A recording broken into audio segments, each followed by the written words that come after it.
হযরত মুসা আলাইহিস সালাম বলেন, ফেরাউনের জেলের ভয় আমি করি না, আমাকে জেলের ভয় দেখায়া লাভ নাই, আমি আল্লাহ পাকের পয়গম্বর হযরত মুসা আলাইহিস সালাম। ফেরাউনের দলবল আছে, লোক লস্কর আছে, তার অস্ত্রের অভাব নাই।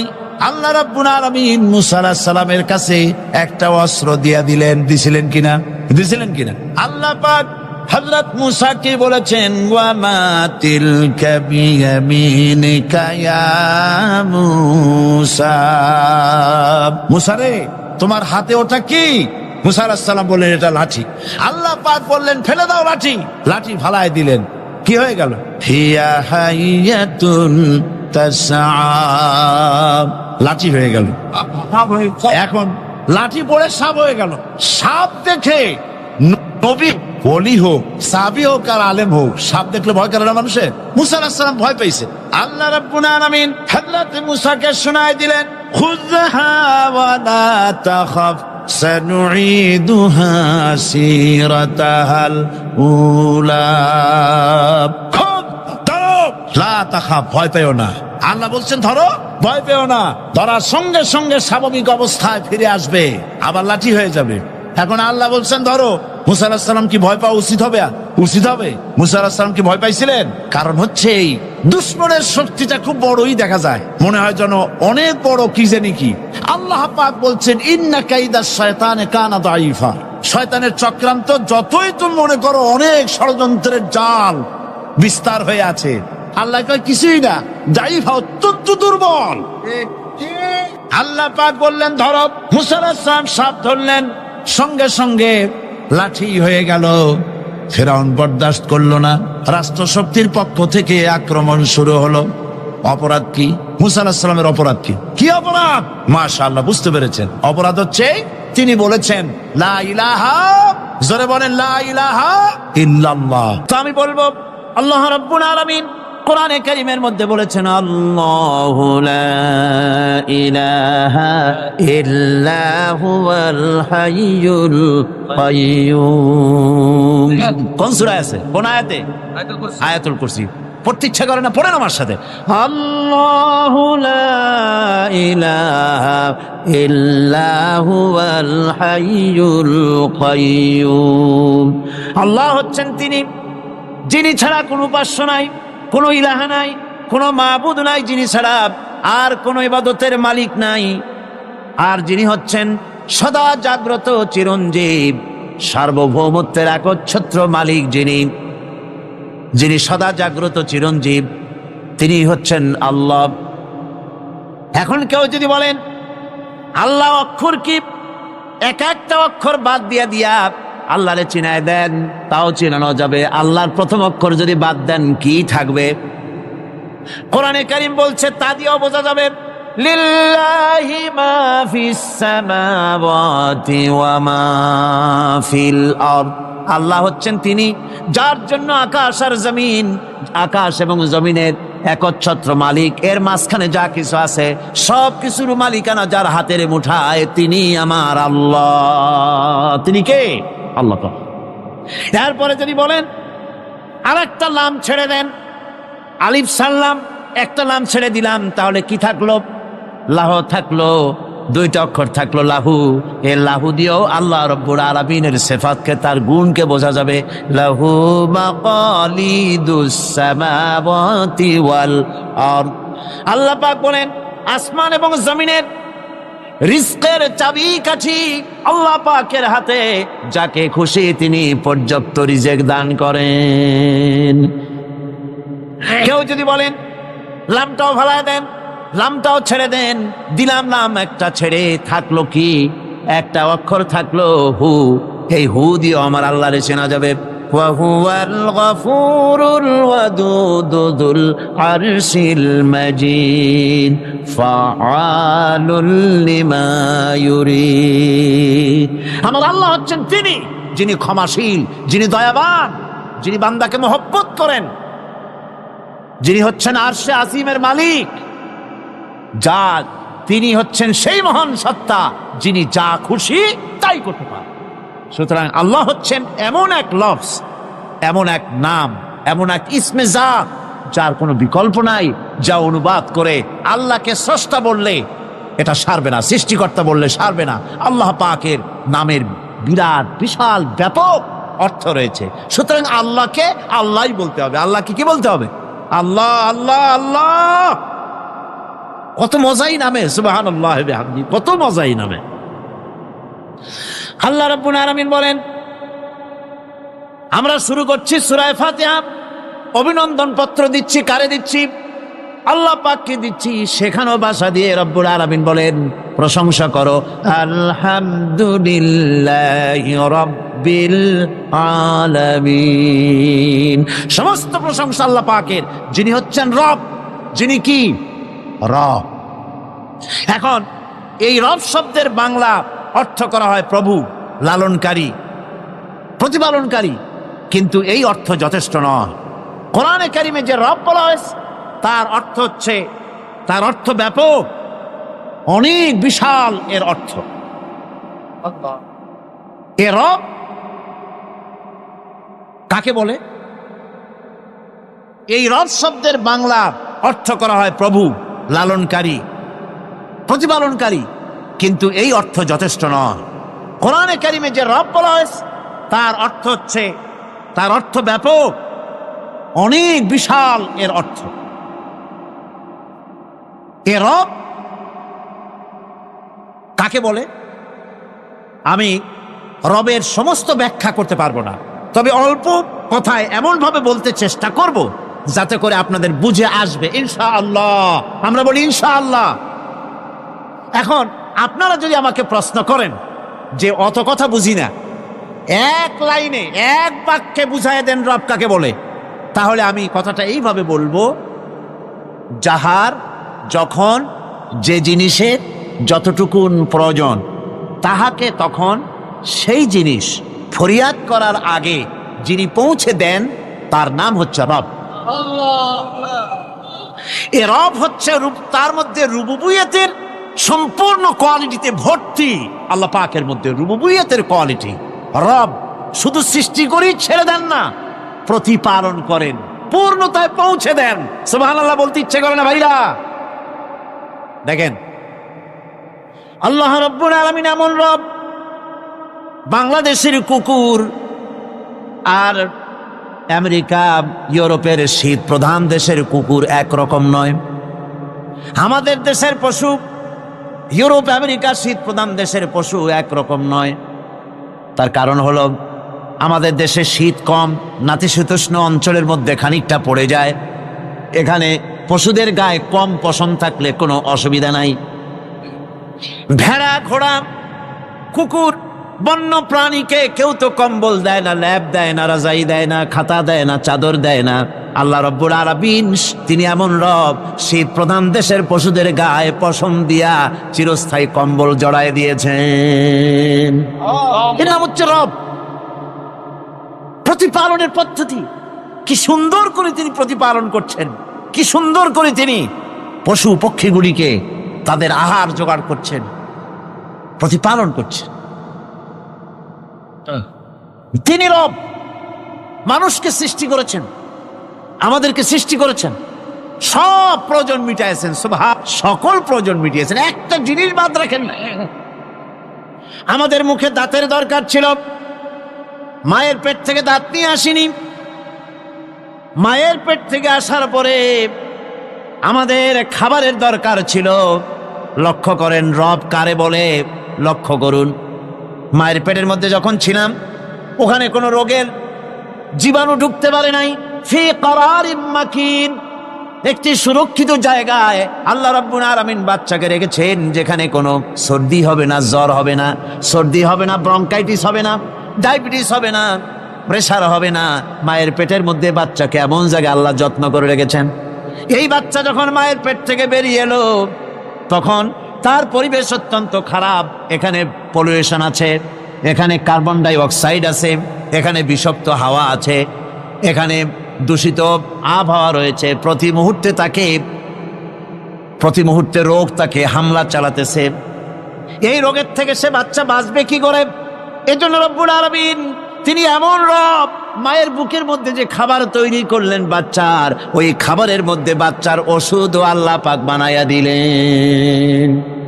মায়ের বুকের দুধ শুধু দুধ নয়, এটা ওষুধ। সুবহানাল্লাহ। এটা খাদ্য, এটা ওষুধ, এটা ভিটামিন, এটা ক্যালসিয়াম, এটা কার্বোহাইড্রেট, যা দরকার বাচ্চার জন্য সব আল্লাহ মায়ের দুধের মধ্যে দিয়ে দিলেন। যতক্ষণ বাচ্চা পেটে ছিল দুধ ছিল ঘন, যখন বাচ্চা মায়ের পেট থেকে বেরিয়ে এলো দুধটা হয়ে গেল পাতলা। এই পাতলা দুধটা খাবে, ওষুধ আছে এর মধ্যে, ভিটামিন আছে, খাইতে যেন বিস্বাদ না হয় একটু মিষ্টি দিয়ে দিলেন আল্লাহ, যাতে বাচ্চা মুখ ফিরায় না নেয়, সেজন্য খাইতে চায়। তারপরে যখন বাচ্চার হাড্ডি খেতে হবে, মাছ খেতে হবে, গোশত খেতে হবে, দুধের আর দরকার নাই, তার শরীরের ভিতরে রেজিস্ট্যান্স, রোগ প্রতিরোধক শক্তি তৈরি হয়েছে, এখন আরো ভালো খাবার দরকার। আল্লাহ রাব্বুল আলামিন মায়ের দুধকে শুকায় দিলেন, চুষলো আর পাওয়া যাবে না, দুধ শুকায় গেছে, এখন বাইরের খাবার খেতে হবে।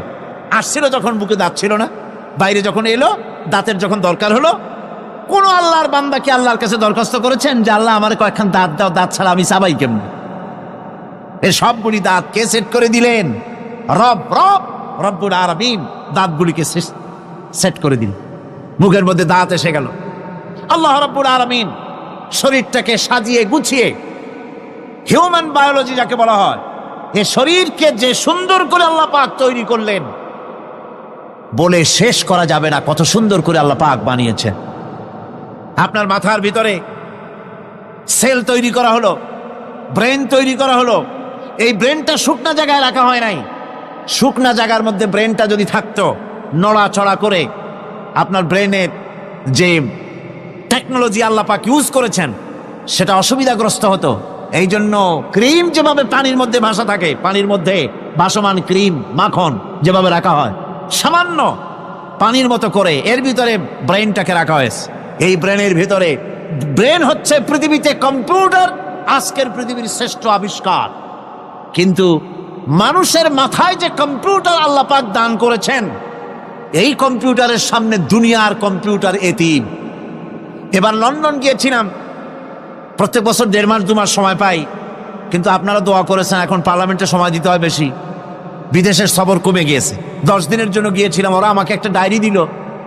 সেই ডায়েরিটার ভিতরে, ডিজিটাল ডায়েরি, এই ডায়েরির মধ্যে তারা বলল যে এরকম, এই যে কাগজটা আপনারা দেখতে পাচ্ছেন, এই রকমের কাগজের 10 লক্ষ পাতা লিখতে যত কাগজ লাগে, এরকমের 10 লক্ষ পাতার লেখা ছোট্ট এই ডায়েরিটার মধ্যে ঢুকাই দেওয়া যায়। 10,000 টেলিফোন নাম্বারের মেমোরিতে তুলে দেওয়া যায়। এটা হচ্ছে লেটেস্ট আবিষ্কার। কিন্তু আল্লাহ পাক মানুষের যে ব্রেনটা তৈরি করলেন, পৃথিবীতে যা আছে এ সব কিছু একটা মানুষের ব্রেনের মধ্যে, সমস্ত তথ্য, সমস্ত ফ্যাক্টস মানুষের মেমোরির ভিতরে ঢুকাবার পরেও আরো লক্ষ লক্ষ জায়গা বাকি থেকে যাবে, শূন্য থেকে যাবে, যা পূরণ হওয়ার নয়। এত বিশাল মেমোরি আল্লাহ পাক তার মানুষের মাথার মধ্যে তৈরি করে দিয়েছেন। সুবহানাল্লাহ বিহামদি। দেখুন অবস্থাটা কি, আল্লাহ তার মানুষকে কিভাবে, রব কাকে বলে, রব কারে বলে, সুবহানাল্লাহ বিহামদি। চোখের সামনে রাস্তা দিয়ে চলতে গিয়ে চোখের সামনে সাপ দেখলেন, চোখ দেখার কাজ করেছে। চোখ কি করেছে? দেখার কাজ করেছে। এখন কি করবেন? চোখ কিন্তু দেখে বসে থাকে নাই, চোখ দেখা মাত্রই ট্রান্সমিট করেছে ব্রেনকে। ব্রেন সাথে সাথে অ্যাকশন নিতে বলেছে হাতকে আর পাওকে। হাতে লাঠি থাকলে পিটাও, লাঠি না থাকলে পাকে বলেছে দৌড় মারো। এই যে সাপ দেখলো, চোখ এটাকে পাঠাই দিল ব্রেনকে, ব্রেন পাঠাই দিল অ্যাকশনে হাতে আর পায়ে। এতে কিন্তু 1 সেকেন্ড সময় লাগে নাই, 1 সেকেন্ডের কয়েক লক্ষ ভাগের 1 ভাগের ভিতরেই মানুষ অ্যাকশনে এসে গিয়েছে। সুবহানাল্লাহ। এর নাম হচ্ছে রব। এর নাম কি? রব। তার অফুরন্ত সৃষ্টি। মানুষের হার্ট তৈরি করেছেন, চোখ তৈরি করেছেন। চোখে কিন্তু আমরা নেগেটিভ দেখি, চোখে আমরা কি দেখি? নেগেটিভ দেখি। এই নেগেটিভটা চোখ ক্যাচ করে ব্রেনের ভিতর থেকে পজিটিভ হয়ে কে বের করে দেয়? সুবহানাল্লাহ বিহামদি। কানে অসংখ্য শব্দ শুনি, কিন্তু কোনো শব্দ তো জড়ায় যায় না। অসংখ্য শব্দ আমরা শুনি, যেমন রেডিও। রেডিও ঘুরাচ্ছেন, 9 ব্যান্ড রেডিও অথবা এর থেকেও বেশি ব্যান্ডওয়ালা রেডিও, আপনি যখন ঘুরাচ্ছেন কোনো সেন্টার ধরার জন্য, অনেক সময় 4-5টা সেন্টার জড়ায় যায় না? জড়ায় কিনা? 4-5টা সেন্টার জড়ায় যায়, সর্বনাশ হয়ে যায়, কোনটা থেকে কোনটা শুনবেন। তো এইরকম করে আপনার কানের ভিতরে শব্দগুলি সব জড়াইয়া পাকাইয়া আপনার কানের মধ্যে একটা বিশ্রী আওয়াজ সৃষ্টি করে দিতে পারত। কে স্তরে স্তরে শব্দগুলিকে শোনার ব্যবস্থা করেছে? আপনার জিহ্বার ভিতরে হাজারো রকমের স্বাদ গ্রহণ করার জন্য একটা জিহ্বায় এতগুলি টেস্ট নেওয়ার ক্ষমতা কে তৈরি করে দিলেন? আল্লাহ রাব্বুল আলামিন সুবহানাল্লাহি বিহামদি। তিনি হচ্ছেন রব, যিনি মানুষের প্রতিপালন সৃষ্টি করেন এবং প্রতিপালন করেন, এমনি এমনি ছেড়ে দেন না। এরপরে মানুষের সব প্রয়োজন তিনি মিটিয়েছেন। মানুষের জীবন ধারণের জন্য সব থেকে বড় প্রয়োজন পানি। সবচেয়ে বড় প্রয়োজন কি? পানি। জোরে কোন কি? পানি। জীবনের জন্য পানি এবং আর্দ্রতা, এই দুটি জিনিস অপরিহার্য, এছাড়া জীবন বাঁচবে না। আমরা দেখতে পাই সমুদ্র ভরা পানি মজুদ আছে, লক্ষ্য করেন, সমুদ্র ভরা পানি মজুদ আছে, নদী খাল বিল ভরা পানি মজুদ আছে, কিন্তু এটাই তো যথেষ্ট নয়। রব হচ্ছেন তিনি যিনি এই বিশাল বিশাল পানির মজুদ থেকে বাতাসকে যিনি বলেন, যিনি প্রতিনিয়ত বাষ্পীয় আকারে পানিগুলিকে সমুদ্র থেকে উত্থিত করেন, পানিগুলিকে উত্থিত করেন মহাকাশে।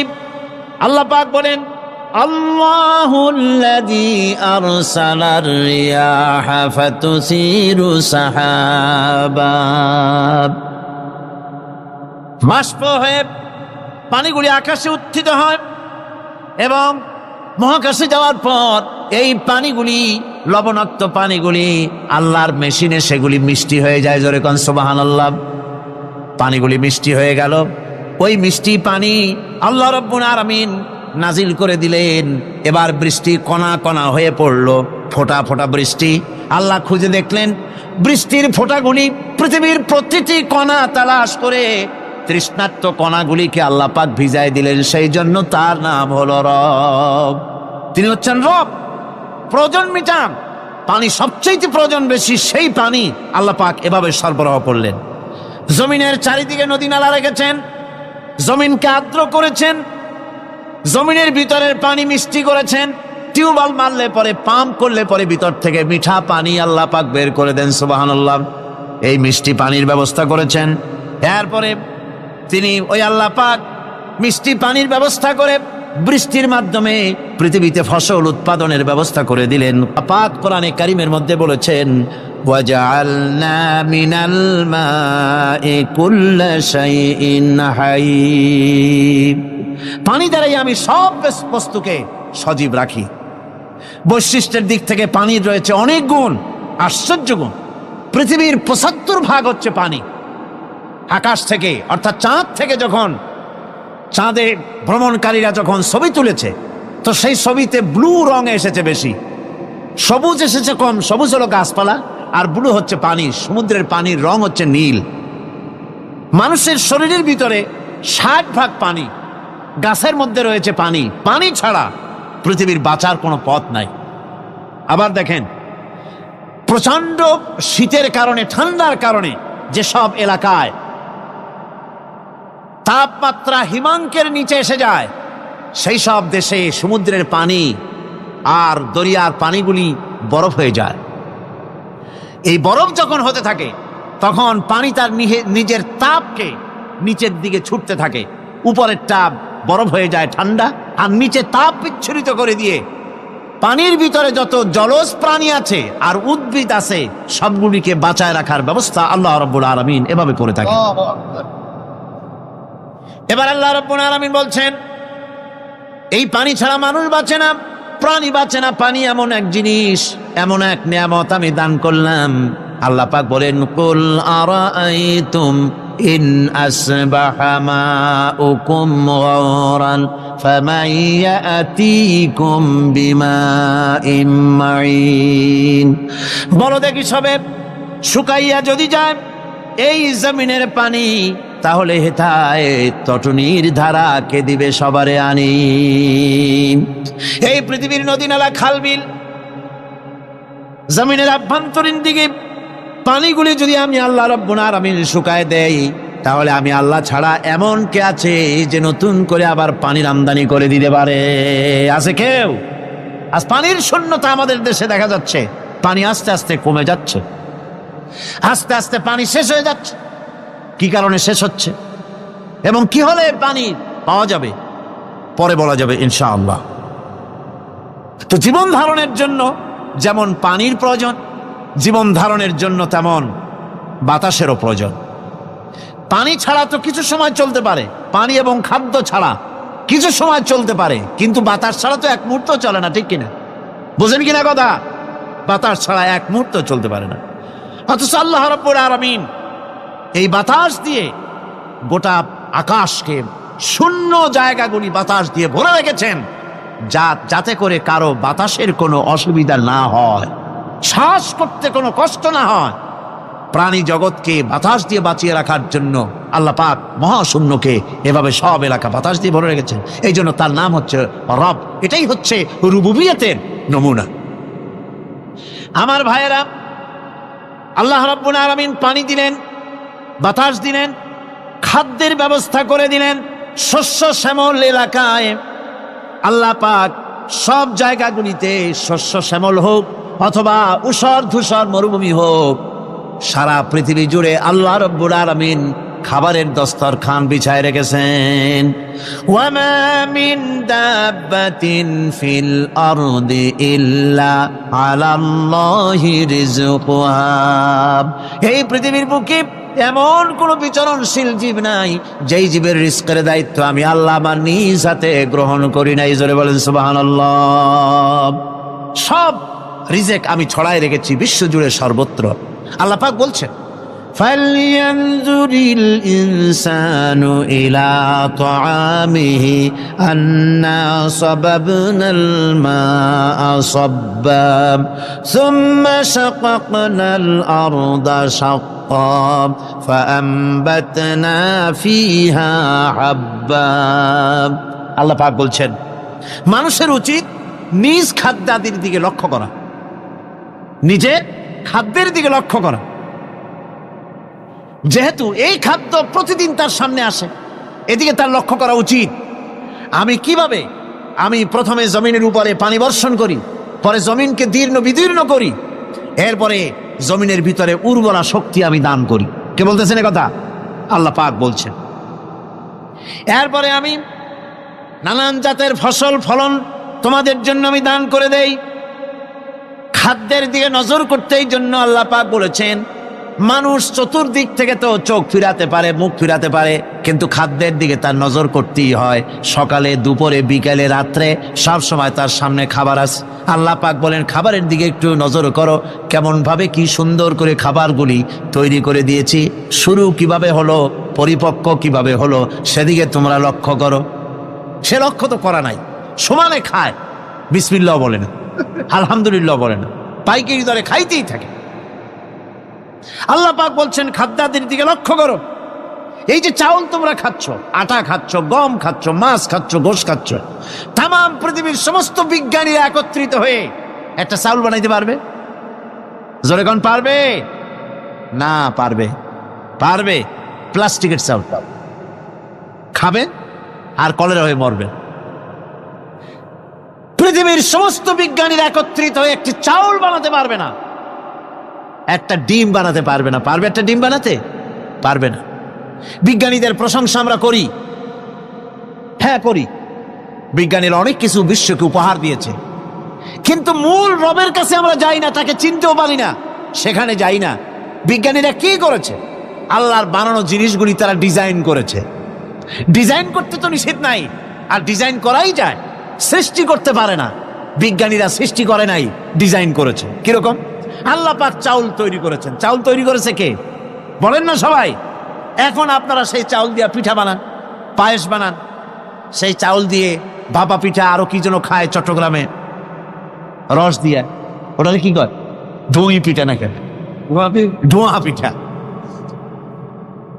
তো এইভাবে করে আপনি ডিজাইন তৈরি করছেন, আটা দিচ্ছে, আল্লাহ পাক আটা তৈরি করেছেন, গম দিয়েছেন, এই আটা দিয়ে গোলগোল্লা তৈরি হচ্ছে, এর দ্বারা রুটি তৈরি হচ্ছে, এর দ্বারা অসংখ্য রকমের সিমাই টিমাই ইত্যাদি দিয়ে, লাচ্ছা সিমাই, নানান রকমের সিমাই আপনি ডিজাইন করেন, অসুবিধা নাই। আল্লাহর তৈরি করা কাঠ দিয়ে ফার্নিচার তৈরি হচ্ছে, টেবিল হচ্ছে, চেয়ার হচ্ছে, গোষ্ঠী শুদ্ধ হচ্ছে। আল্লাহর তৈরি করা লোহা দিয়ে মাইক হচ্ছে, স্ট্যান্ড গান হচ্ছে, ব্রেন গান হচ্ছে, তারপরে প্লেন হচ্ছে। তাহলে আমি বলতে চাইলাম, বুঝাতে চাইলাম, সমস্ত জিনিস এর স্রষ্টা কে? জোরে বলেন কে? বিজ্ঞান শুধু এগুলিকে এক জায়গায় করে অ্যাসেম্বল করেছে, এগুলিকে এক জায়গায় করে এক একটা রূপ দিয়েছে। এখানে বিজ্ঞানের কৃতিত্ব আছে ঠিক, কিন্তু আপনারাই বলেন, লোহা যদি আল্লাহ তৈরি না করতেন এই মাইক তৈরি হতো, রাইফেল তৈরি হতো? আর রাইফেল যদি নাই হতো তাহলে কারাগারের বন্দীগুলো মারতেন কি দিয়া? রাইফেল যদি না হতো যুদ্ধ করতেন কি দিয়ে? ঠিক কিনা? যত মারামারি ইত্যাদি যা কিছু হচ্ছে, তো শুধু মারামারির জন্যই তো আল্লাহ লোহা বানান নাই। লোহার সবচাইতে বড় প্রয়োজন হচ্ছে জমিন কর্ষণ করা, জমিন চাষ করা। এই জমিন চাষের জন্য লাঙ্গল দরকার, শাবল দরকার, খন্তা দরকার, কোদাল দরকার। এই লোহার দামকেও আল্লাহ পাক এত লোহা বেশি দিয়েছেন, যার জন্য লোহার দাম কম। সোনা কম দিয়েছেন, যেহেতু সোনার প্রয়োজনীয়তা কম। লোহার প্রয়োজনীয়তা বেশি, এই জন্য লোহা বেশি দিয়েছেন, দামটা কমে গেছে, যার জন্য আপনার আমার জন্য কিনে ব্যবহারটা সহজ হয়েছে। কথা ঠিক কিনা বন্ধুগণ? আল্লাহ রাব্বুল আলামিন এইভাবে করে মানুষের রুবুবিয়াতটা, আল্লাহ পাকের রুবুবিয়াত হচ্ছে এই, তিনি মানুষকে সুন্দর করে সৃষ্টি করে যা কিছু প্রয়োজন সবকিছু খাওয়াচ্ছেন, দিচ্ছেন। সে আল্লাহ পাক প্রশ্ন করছেন, কুল মান ইয়ারযুকুকুম মিনাস সামাই ওয়াল আরদ আম্মান ইয়ামলিকুস সামআ ওয়াল আবসারা ওয়া মান ইয়াখরুজুল হাইয়্যা মিনাল মাইয়িতি ওয়া ইউখরিজুল মাইয়িতা মিনাল হাইয়্য। আকাশের প্রশস্ত বুক থেকে এবং জমিনের এই প্রশস্ত বুক থেকে কে রিজেক, তোমাদের খাদ্যকে উৎপাদন করে? কে নির্জীব থেকে সজীবকে বের করেন? আর কে সজীবকে নির্জীবে পরিণত করেন? তিনি কে? তিনি হচ্ছেন আল্লাহ পাক। আল্লাহ পাক বলছেন, এই প্রশ্ন যদি তাদেরকে করা হয় তো তারা কি বলবে? আল্লাহ পাক বলেন, ওয়ামান ইউদাব্বিরুল আমরা ফাসায়াকুলুনা আল্লাহ ফাকুল আফালা তাত্তাকুন। হে নবী, এদেরকে প্রশ্ন করুন। এদেরকে যদি প্রশ্ন করা হয় এই পৃথিবীর সুন্দর পরিচালনা পদ্ধতি কে করেন, তাহলে তারা এক কথায় বলবে, নিজের থেকেই বলবে আল্লাহ। কে করছেন? সবকিছু আল্লাহ। আল্লাহ পাক বলেন, নবী তাহলে তাদেরকে বলেন, এ কথা জানার পর, এ কথা বোঝার পরেও কেন তারা ঔদাসীন্যতা দেখাচ্ছে? কেন তারা গাফিল হয়ে যাচ্ছে? কেন তারা আল্লাহ পাককে ভয় করে তার পথের অনুসারী হচ্ছে না? যে আল্লাহ রাব্বুল আলামিন এত কিছু করছেন, তিনি তার পরিচয় সম্পর্কে বলে দিচ্ছেন, ফাযালিকুমুল্লাহু রাব্বুকুমুল হক ফামাযা বা'দাল হক ইল্লাদ দালাল। নিশ্চয়ই এসবের মূলে রয়েছেন তোমাদের রব, আমাদের আল্লাহ, আমাদের রব। সুতরাং উজ্জ্বল সত্য প্রকাশিত হওয়ার পর গোমরাহি ছাড়া আর কিছুই বাকি থাকে না। সুতরাং যারা সত্যের পথের অনুসরণ করতে চায়, রবকে চিনতে হবে, আল্লাহ পাককে জানতে হবে এবং তাকে অনুসরণ করতে হবে, তাকে রব হিসাবে চিনতে হবে। আমার বন্ধুগণ, এটা হচ্ছে সেই রুবুবিয়াত ইলাহি যার দিকে হযরত মূসা আলাইহিস সালাম ইঙ্গিত করেছিলেন ফেরাউন যখন তাকে প্রশ্ন করেছিলেন, ফামান রাব্বুকুমা ইয়া মূসা। হে মূসা, তোমাদের দুজনের রব কে? তোমাদের রব, তোমাদের প্রভু কে? তিনি জবাব দিলেন, রব্বুনাল্লাযী আ'তা কুল্লা শাইইন খালকাহু সুম্মা হাদা। রব হচ্ছেন আমাদের তিনি, যিনি নাকি আমাদের প্রতিপালক, আমাদেরকে সৃষ্টি করেছেন এবং আমাদেরকে হেদায়েত দিয়েছেন, সঠিক পথের দিশা দিয়েছেন। এখানে হেদায়েত হচ্ছে, এখানে হেদায়েত শব্দের অর্থ হচ্ছে সৃষ্টি শুধু করেন নাই, তাকে চলার, তার খাদ্য অনুসন্ধানের, তাকে বেঁচে থাকার সবকিছুর উপকরণ এর কমন সেন্স, এর সাধারণ জ্ঞান আল্লাহ পাক তার সাথে দিয়েছেন, তিনি হচ্ছে রব। আচ্ছা, একটা দৃষ্টান্ত দেই। এই হেদায়েতটা কি? এই হেদায়েতটা হচ্ছে, আপনাদের বাড়িতে যদি কারো বিড়াল থাকে, বিড়াল, বিড়াল বোঝেন তো না কি বলে এখানে? বিড়াল, বিলাই নাকি বলে, বিড়াল। এই বিড়াল যদি আপনাদের কারো বাড়িতে থাকে, তো বিড়ালের প্রসবকালীন অবস্থা দেখবেন, বিড়ালের প্রসব হবে, বাচ্চা দেবে। বিড়াল তখন ঘরের মধ্যে পেরেশান হয়ে ঘুরতে থাকে, একটা নিরাপদ জায়গা খোঁজে, একটা নিরাপদ জায়গা খোঁজে। প্রসব করার 2-3 দিন আগের থেকে খুঁজতে থাকে তার জন্য নিরাপদ জায়গা কোনটা। এরপরে খুঁজতে খুঁজতে প্রসবের দিন সে সত্যিকারের ঘরের মধ্যে সবচাইতে কোনা কানা জায়গা যেটা, সেই রকমের একটা নিরাপদ জায়গা সে বেছে নিল। এরপরে বাচ্চা হলো। বাচ্চা হওয়ার পর এই বাচ্চার উপরে কেউ যেন আক্রমণ না করে, শত্রু যেন তার জায়গাটিতে না আসে, এই জন্য বাচ্চাটার ওর তো হাত দিয়া মায়ের মতো কোলে নিতে পারে না, সে আস্তে করে ঘাটটা কামড়ায় ধরে যাতে করে বাচ্চা ব্যথা না পায়।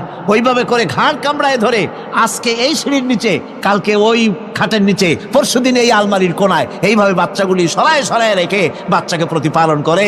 এই বিড়ালের হেদায়েত দিলটা কে? যিনি দিলেন তার নাম রব, তিনি হচ্ছেন রব্বুল আলামিন। সন্তান প্রতিপালনের ব্যবস্থা শুধু দুনিয়ার মানুষকেই দেন নাই, প্রাণী জগৎকেও দিয়েছেন। সুবহানাল্লাহ। বলেন বলেন, মুরগির বাচ্চা হলো, ডিমের থেকে বাচ্চা বেরোলো, এই বাচ্চাগুলি হয়েছে গতকাল, আজকে বাচ্চাগুলি আদার খাচ্ছে মায়ের সাথে। হঠাৎ করে একটা চিল এলো আর ওর মা একটা সিগন্যাল মারলো, সাথে সাথে বাচ্চাগুলি দৌড়াইয়া এমন পলান দিল, আপনি তো ভালো একাদশীর বাপেও তালাশ করে পাবে না যে মুরগির বাচ্চা পলাইলো কই। এখন ওই বাচ্চাটিকে এই সিগন্যাল সম্পর্কে কে অবহিত করলো যে এইরকম একটা আওয়াজ শুনলে এটা ভীতির আওয়াজ, এটা সাইরেন, এটা বিপদ সংকেত, এটা ডেঞ্জার সিগন্যাল, এটা শুনলে দেখলে তাড়াতাড়ি করে আত্মগোপন করবা। কে শিখাইলো? কে শিখাইলো? আল্লাহ পাক শিখাইছেন। এখন এক শ্রেণীর বুদ্ধিজীবী তারা আবার উল্টা কথা কয়। তারা বলে কি? তারা বলে যে মুরগি বাচ্চা, এই বাচ্চা যে দৌড় মারলো, এখানে আল্লাহ এইসব কিছু নাই, নাউযুবিল্লাহ মিন যালিক। তো এখানে কি আছে? কয় যে এখানে বিষয়টা হলো এই যে এই মুরগি আর মোরগ, ওর বাপ মা, এই দুজনের মধ্যে আছে সিলের ভয়, আছে শিয়ালের ভয়। ওই ভয় ওদের মধ্যে ছিল, এই মা বাপের ক্রসের মাধ্যমে বাচ্চা আসছে, কাজী ওই ভয়, বাপের যদি কোনো রোগ থাকে, মায়ের রোগ থাকে, তো এগুলি তো বাচ্চার মধ্যেও ঢোকে। তো ভয় হোক, সুখ হোক, দুঃখ হোক, এই অনুভূতি স্বাভাবিক প্রক্রিয়ার মাধ্যমে বাচ্চার মধ্যে ঢুকছে, আর সিল দেখে আওয়াজ শুনে সে আত্মগোপন করেছে। এইটা আমি পড়িয়া আমি আমার আলোচনা এক জায়গায় বললাম বুদ্ধিজীবীদের উদ্দেশ্যে, যদি সত্যিই তাই হয়, মোরগ আর মুরগি মা বাবার মধ্যেই ভয় আছে বলে বাচ্চার মধ্যেই ভয় ঢুকছে, সেই জন্য সে আত্মগোপন করছে, তাহলে আবার মানুষের ব্যাপারে কথাটা আনি, মানুষেরা সাপেরে ভয় করে না মহব্বত করে? কথার জবাব দিলে না, যখন তখন মনে হয় আপনারা সাপ বুঝি ভালোবাসেন। সাপ আমরা সকলেই ভয় পাই, মায়ও ভয় পায়, বাবাও ভয় পায়। এই মায়ের গর্ভে সন্তান এসছে, সন্তানের বয়স 2 বছর, 2.5 বছর, ঘরের মধ্যে কেউ ছিল না, ঘরের মধ্যে একটা সাপ আসছে, একটা সুন্দর সাপ, দেখতে সুন্দর, কিন্তু সে সাপে কামড়ালে মানুষ মরে যায়। ওই সাপটা মাথা উঁচু করে ফোনা ধরেছে, এই বাচ্চাটা কি সাপ দেখে দৌড় মারবে, না বাচ্চাটা ওই সাপটাকে ধরার জন্য সে এগিয়ে যাবে? কোনটা করবে? এগিয়ে যাবে। তাহলে মা বাপের ভয়, তাদের মা বাপের রক্তের মধ্যে, শিরার মধ্যে, সব জায়গায় সাপের ভয়, তার মাধ্যমে বাচ্চা এসে ওই বাচ্চার মধ্যে সাপের মহব্বত হইল কেন, ভয় হইল না কেন বাচ্চা অবস্থায়? সুবহানাল্লাহ। আমার বন্ধুগণ, মুরগির বাচ্চাকে হেফাজত করার জন্য বুদ্ধিমান প্রাণী মানুষ তার কাছে নাই বলে আল্লাহ রব্বুল আলামিন তারে বাচ্চা অবস্থা থেকে বোঝার তৌফিক দিয়েছেন কোনটা ভয়ের আওয়াজ, কোনটা হলো বিপদের আওয়াজ। মানব সন্তানের প্রতিপালন করার জন্য তার মার বাবা আছে বলে ওই রকম করে পশুদের মতো আল্লাহ বানান নাই, তাকে হেফাজত করার জন্য মা বাপ আছে বলে এই দায়িত্ব আল্লাহ পাক মা বাপের উপরে ছেড়ে দিয়েছেন। মা বাপ তাকে হেফাজত করে। রুবুবিয়তের প্রতিপালন, হেদায়েতের এই প্রতিপালন আল্লাহ পাক মানুষকে এভাবে করে তাদেরকে হেদায়েত দিয়েছেন, তার পথের চলার দিশা দিয়েছেন। পিঁপড়ার খাদ্য সংগ্রহের ব্যাপারটা দেখেন, পিঁপড়ার আছে দারুণ ঘ্রাণ শক্তি, কোথায় খাবার? 5 তলায় আপনি মিষ্টি খাচ্ছেন, রসগোল্লা থুয়ে দেন, তারপরে দেখেন কোন জায়গায় দিয়ে পিঁপড়া এসে জমের খাওয়া খায়, ঠিক কিনা? দেখেন তার কত তীব্র ঘ্রাণ শক্তি, সেখানে চলে যাচ্ছে। তাকে হেদায়েত দেওয়া হয়েছে, তাকে ঘ্রাণ শক্তি দেওয়া হয়েছে। চিল, শকুন, ঈগল কোথায় থাকে বুঝেন না? মহাশূন্যে 3 থেকে 3.5 মাইল উপরে শকুন, বাজ, ঈগল উঠতে থাকে। খাবে কি? ওখানে তো তার খাবার ছড়ানো নেই।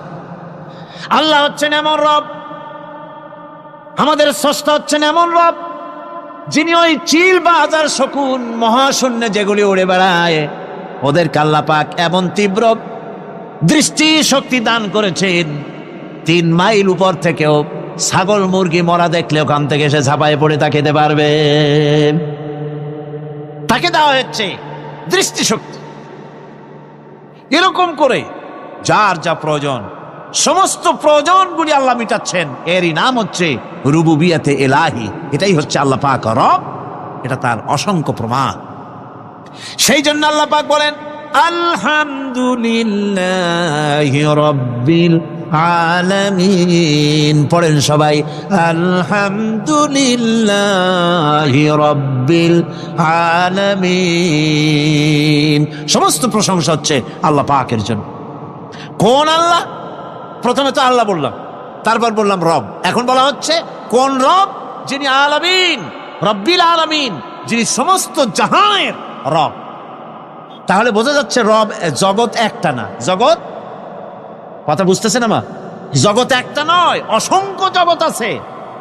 বহুমাত্রিক জগতের কথা এখানে আল্লাহ পাক বলছেন। আমি এই জন্য বলি যে কোরআন হচ্ছে বিজ্ঞানের উৎস। কোরআন বিজ্ঞানের কি? বিজ্ঞানের আবিষ্কার যত বাড়বে, বিজ্ঞান চিরটা কাল কোরআনের কাছে ভিক্ষার হাত দিয়ে এতিমের মতো দাঁড়ায় থাকবে কিয়ামত পর্যন্ত। আজ পৃথিবীর বিজ্ঞানীরা বলছে জগৎ সম্পর্কে, আমরা মনে করছি পৃথিবীটাকে, আমাদের কাছে তো জগৎ 2টা। কয়টা জগৎ? একটা জগৎ হলো এইটা, ইহ জগৎ আর পরজগৎ, এছাড়া আর কিছু জানি না। এই 2টাই জগৎ আমাদের কাছে। এখন দেখেন বিজ্ঞানীরা কি বলছে। বিজ্ঞানীরা বলছেন সৌরজগতে শুধু আমাদের সৌরজগৎটাই শেষ না, অসংখ্য সৌরজগৎ আছে মহাশূন্যে, অসংখ্য সৌরজগৎ। পৃথিবীর প্রতি 4 বিলিয়ন মানুষ যদি এক একটা সৌরজগৎ দখল করে, তাতেও সৌরজগৎ শেষ হবে না। আরো সহস্র সহস্র বিলিয়ন বিলিয়ন সৌরজগৎ আরো ফাঁকা পড়ে থাকবে। এত সৌরজগৎ আল্লাহ সৃষ্টি করেছেন। এই মহাশূন্যে বহুমাত্রিক জগতের কথা আল্লাহ পাক এখানে বলেছেন। এই পৃথিবী একটা জগৎ, এই মাটির তলে আছে আর এক জগৎ, সমুদ্রের ভিতরে আছে পানির তলার আর এক জগৎ। আর মহাশূন্য যে কি তা আপনার মাথায় শূন্য হয়ে যাবে চিন্তা করতে করতে। এই জন্য বিজ্ঞানীরা, বড় বড় বিজ্ঞানী, এরা কিন্তু নাস্তিক হয় না। বর্তমান বিজ্ঞানীরা চিন্তা করে গবেষণা করে খেয়েই হারিয়ে ফেলছে মহাশূন্যকে দেখে। যেখানে আছে গ্যালাক্সি, যেখানে আছে মিল্কি ওয়ে, যেখানে রয়েছে অসংখ্য তারকা, এই পৃথিবীটা মহাশূন্য আল্লাহ যেভাবে তৈরি করেছেন, সেই তুলনায় এই পৃথিবী একটা মার্বেলের চাইতে খুব বেশি একটা বড় কিছু হয় বলে মনে হয় না। পৃথিবী যদি হয় একটা মার্বেলের মতো, তাহলে আমরা যে মানুষ, আমাদের অস্তিত্ব কোথায় চিন্তা করেন। এবার মহাশূন্যে চলেন। মহাশূন্য সে কি বিশাল মহাশূন্য। একটা তারকা থেকে আর একটা তারকায় যদি যেতে হয়, তাহলে সহস্র সহস্র বিলিয়ন বছরের দরকার হবে। কি বছর? এ দুনিয়ার বছর না, আলোকবর্ষ, লাইট ইয়ার। আলো চলে প্রতি সেকেন্ডে কত? 1,86,000 মাইল। এই 1,86,000 মাইলের সেকেন্ড, এর মিনিট, এর ঘন্টা, এর দিন, এর মাস, এর বছর, এই আলোকবর্ষ। সহস্র সহস্র আলোকবর্ষ পার হয়ে যাবে এক তারকা থেকে আর এক তারকায় পৌঁছানো সুকঠিন। এ ধরনের অসংখ্য তারকা আল্লাহ পাক তৈরি করে রেখেছে। সূর্য হচ্ছে পৃথিবীর চাইতে 13 লক্ষ গুণ বড়। এরকম সূর্য বিজ্ঞানীরা এখন বলছে, আগে বলতো 1 কোটি সূর্যের চাইতে বড় তারকা, এখন বলতেছে এই রকমের পৃথিবীর চাইতে 13 লক্ষ গুণ বড় যে সূর্য, এরকম 3 কোটি সূর্য খাইয়া ফেলাইতে পারে। এরকম সহস্র সহস্র তারকা এক একটা গ্যালাক্সির ভিতরে আল্লাহ পাক তৈরি করে গেছেন। এখন মনে হচ্ছে যে এই তারকাগুলি বড়, না, এই তারকাগুলির চাইতে আবার বড় জিনিস কি, সেটাকে বলা হয় ব্ল্যাক হোল। সেটাকে বলা হয় ব্ল্যাক হোল, অন্ধকার কূপ। ব্ল্যাক হোল আবার ম্যান হোল বুঝবেন না, কিন্তু ম্যান হোলের ঢাকনা চুরি হয় যেমন। তবে একটা দৃষ্টান্ত আপনি বুঝতে পারেন, রাস্তায় রাস্তায় যেমন অসংখ্য ম্যান হোল আছে, ওই রকম করে মহাশূন্যে অসংখ্য ব্ল্যাক হোল আছে, একটা দুইটা না, অসংখ্য। এই ব্ল্যাক হোল আবার দেখা যায় না, অদৃশ্য ব্ল্যাক হোল। এই ব্ল্যাক হোলগুলো কি? এগুলি কোরআনে কারীমের মধ্যে আল্লাহ পাক বলেছেন, ফালা উকসিমু বিমাওয়াকিন নুজুম, ফালা উকসিমু বিমাওয়াকিন নুজুম, শপথ সেই পতনের স্থানের যেখানে নক্ষত্রসমূহ ধ্বংস হয়ে যায়, ধ্বংসপ্রাপ্ত হয়, কসম সেই স্থান সময়ের। সুবহানাল্লাহ। এই অন্ধকার কূপের, এই অন্ধকূপের কসম করছেন আল্লাহ পাক। সে অন্ধকূপটা কি? সেই ব্ল্যাক হোলটা কি? সেই ব্ল্যাক হোল হচ্ছে ওই যে তারকার কথা বললাম, যে সূর্য খাইতে পারে, 3 কোটি সূর্য খাইতে পারে, এই রকমের তারকাগুলি ঘুরতে ঘুরতে কোনো এক কারণে যখন সে ব্ল্যাক হোলের রেঞ্জের মধ্যে এসে যায়, তখন ব্ল্যাক হোল ওকে এমন ভাবে চুষে হজম করে ফেলে, যেমন বাচ্চা চকলেট চুষা খাইয়া ফেলায়, এইরকম ব্ল্যাক হোলগুলি অত বড় তারকাগুলি খাইয়া চুষা শেষ করে ফেলে যায়। সুবহানাল্লাহ বিহামদিহি। বিজ্ঞানীরা বলেছেন, আমাদের এই পৃথিবীটা, আল্লাহ না করুন কখনো, আমাদের এই পৃথিবীটা যদি কোনো ব্ল্যাক হোলের আওতায় পড়ে, ওর রেঞ্জে আসে, তাহলে মাত্র 2 সেন্টিমিটারের মধ্যে পৃথিবীটা তার ঘনত্ব লাভ করে ব্ল্যাক হোলের মধ্যে অদৃশ্য হয়ে যাবে, হারায় যাবে, অস্তিত্ব থাকবে না। আল্লাহ পাক, আশ্চর্য লাগে আমার, বিজ্ঞানের বইপত্র যখন পড়ি আমার কাছে আশ্চর্য লাগে। 1400 বছর আগে নবী কোনো বিজ্ঞানাগারে পড়াশোনা করেন নাই, কোন সায়েন্স নিয়ে রিসার্চ করেন নাই, সেই নবীর মুখ থেকে এমন বিজ্ঞানময় কোরআন আল্লাহ বের করালেন, যে আজকের পৃথিবীর মডার্ন যুগের বিজ্ঞানীরা কোরআনের কাছে এতিম হয়ে দাঁড়ায় আছে। পৃথিবীর কোন বিজ্ঞানী বলতে পারবে না যে কোরআনে কারিমের অমুক আয়াতটা আনসাইন্টিফিক, এটা হাদিস আমাদের বিজ্ঞানের সাথে মিল খায় না, এমন কথা বলতে পারবে না। বরং কোরআন সার্টিফাই করবে তোমার এই বক্তব্য, তোমার এই থিওরি মোস্ট আনসাইন্টিফিক, কোরআন বলবে। ওরা বলতে পারবে না যে আয়াতটা আনসাইন্টিফিক। সুতরাং কোরআন হচ্ছে মহান বিজ্ঞানময়, কোরআন হচ্ছে আল্লাহ পাকের দেওয়া এক মহান বিধান, যে কোরআনের কারণে আল্লাহ পাক আমাদেরকে হেদায়েত দান করেছেন। সুতরাং এই কোরআন হচ্ছে, কোরআনের মধ্যে যা আছে, গোটা কোরআনে যা আছে সব সূরা ফাতিহায় আছে। সুবহানাল্লাহ বিহামদিহি। আল্লাহ পাক বলছেন, আলহামদুলিল্লাহি রাব্বিল আলামিন। মহব্বতের সাথে পড়েন সবাই, আলহামদুলিল্লাহি রাব্বিল আলামিন। সমস্ত প্রশংসা, যাবতীয় প্রশংসা সে আল্লাহ পাকের, যিনি তামাম জাহানের পালনেওয়ালা রব। ইনশাআল্লাহ বাকি কথা আগামীকাল বলবো ইনশাআল্লাহ। সকালে বলেন ইনশাআল্লাহ। মুনাজাতের জন্য দাঁড়ানো ভাইরা সব বসেন, যত লোক দাঁড়িয়ে আছেন সবাই বসেন। প্রথম দিনের মুনাজাত আল্লাহ পাকের দরবারে, সব বসেন, মহব্বতের সাথে বসেন, আর একটু জিকির করেন, লা ইলাহা ইল্লাল্লাহ। কিজন আছে আজকে? 8 জন আছে, আর এটা দিয়ে আসছে 8 জন আছে। লা ইলাহা ইল্লাল্লাহু মুহাম্মাদুর রাসূলুল্লাহ। 3 বন্ধু সফর করতে করতে অনেক দূর পর্যন্ত পৌঁছে গিয়েছে, গভীর রজনী হয়ে গিয়েছে। 3 বন্ধু চিন্তা করলে এখন কোথায় যাব। হঠাৎ করে ঝড় তুফানের কবলে পড়েছে, জিন্দেগি যায় যায়, জীবন ধ্বংস হয়ে যায়, পৃথিবী উল্টে যায়, এমন ঝড় তুফান শুরু হয়ে গিয়েছে। 3 বন্ধু বাঁচবার জন্য বহুত পথ আর পদ্ধতি খুঁজলো, কোথাও পেল না। শেষ পর্যন্ত 3 বন্ধু মিলে পাহাড়ের উপরে একটা বিশাল গর্তের ভিতরে প্রবেশ করেছে। গর্তের ভিতরে যখন প্রবেশ করেছে নিজেকে বাঁচাবার জন্য, হঠাৎ করে পাহাড়ের উপর থেকে বিশাল বড় একটা পাথর এসে তাদের গর্তের মুখটাকে বন্ধ করে দিল। রাত কাটিয়ে দিয়েছে, ঝড় তুফান থেমে গিয়েছে। তারা যখন বের হবে, পৃথিবীর সঙ্গে তাদের কানেক্টিংটা ফেল হয়ে গিয়েছে, কানেকশন হয় না। এমন গর্তে ঢুকেছে, পৃথিবীতে কি ঘটতেছে তারা বলতে পারে না, কারণ বিশাল বড় পাথর তাদের গর্তের মুখটাকে বন্ধ করে দিল। তিন বন্ধু মিলে একসাথে ধাক্কা দিতে লাগলো।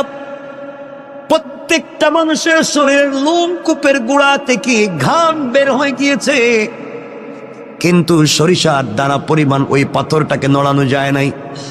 আল্লাহ রব্বুল ইজ্জতুল জালালের পরীক্ষা তাদের জন্য মুত্তাসিল হয়ে গেল। রব এইভাবে মানুষের দিলের পরীক্ষা নিয়ে থাকে। আমার বন্ধুগণ, তিনজন মিলে পরামর্শ করলো আর বাঁচা যাবে না। দীর্ঘক্ষণ চলে গেল, মরে যাবার মতো উপক্রম, পানিও নাই, খাবারও নাই, দম বন্ধ হয়ে যায়, অক্সিজেন নাই। তিন বন্ধু মিলে চোখের পানি ছেড়ে কান্না করে গভীর রজনীতে সেজদায় পড়ে গর্তের ভিতরে আল্লাহ কি ডাক দিয়ে বলেছে, আল্লাহ, জিন্দেগিতে অপরাধের শেষ নাই, এমন কোন অপরাধ করি নাই যা তোমার কাছে জানা নাই। রব, সব তো আমরা করছি, কিন্তু বিপদে পড়ে দেখছি এখন তো আমার সন্তানও আমাকে বাঁচাতে পারবে না, স্ত্রী, মা, বাবা, আত্মীয় স্বজন কেউ বাঁচাতে পারবে না। এই গর্তের ভিতরে আমাদের খবর পৃথিবীর কোনো মানুষ জানে না, একমাত্র তুমি ছাড়া। আল্লাহ, এমন বিপদে পড়েছি, একমাত্র তুমি পারো আমাদেরকে বাঁচাতে, কিন্তু কোন মুখে তোমার কাছে হাত উঠাবো আর দোয়া করবো? আল্লাহ, জীবনে যে এমন কোনো গুনাহ নাই যে গুনাহ করি নাই, জিন্দেগিতে এমন কোনো খারাপ কাজ নাই যা আমরা করি নাই, কি বলে তোমার কাছে হাত উঠাবো? তুমি যদি বলো আমি তোদেরকে চিনি না। রব, এই অপমান থেকে, কবর থেকে, গর্ত থেকে কে বাঁচাবে? তিনজন মিলে পরামর্শ করে সিদ্ধান্ত নিয়েছে, আমাদের জিন্দেগিতে যদি এমন একটা কাজ থাকে রে, যেই কাজটা একমাত্র আল্লাহরে সন্তুষ্ট করবার জন্য করছিলাম, পৃথিবীর কোন মানুষকে দেখাবার জন্য করি নাই, এমন যদি কারো জীবনে একটা মাত্র কাজ থাকে, কয়টা? সবাই বলা লাগবে কয়টা? এমন কি আমাদের জিন্দেগিতে যদি একটা মাত্র ভালো কাজ থাকে যেটা একমাত্র রবকে সন্তুষ্ট করবার জন্য করেছি, আজকে ওই কাজের ওসিলা নিয়ে রবের কাছে চাইব। রব তো বলেছে সরিষার দানা পরিমাণ ভালো কাজ করলেও তিনি কল্যাণ দেন, উপকার দেন, ফিডব্যাক দেন। আজকে একটু দেখি না, আমরা তো গুনাহ করছি কিন্তু কোন জিন্দেগিতে ভালো কাজ আসেনি। তিন বন্ধুর এক বন্ধু বলছে, বাইরে আমার জীবনে একটা ভালো কাজ আছে। এই বলে ওই বন্ধু সেজদায় পড়ে চোখের পানি চলে কান্না করে ডাক দিয়া বলেছে, আল্লাহ,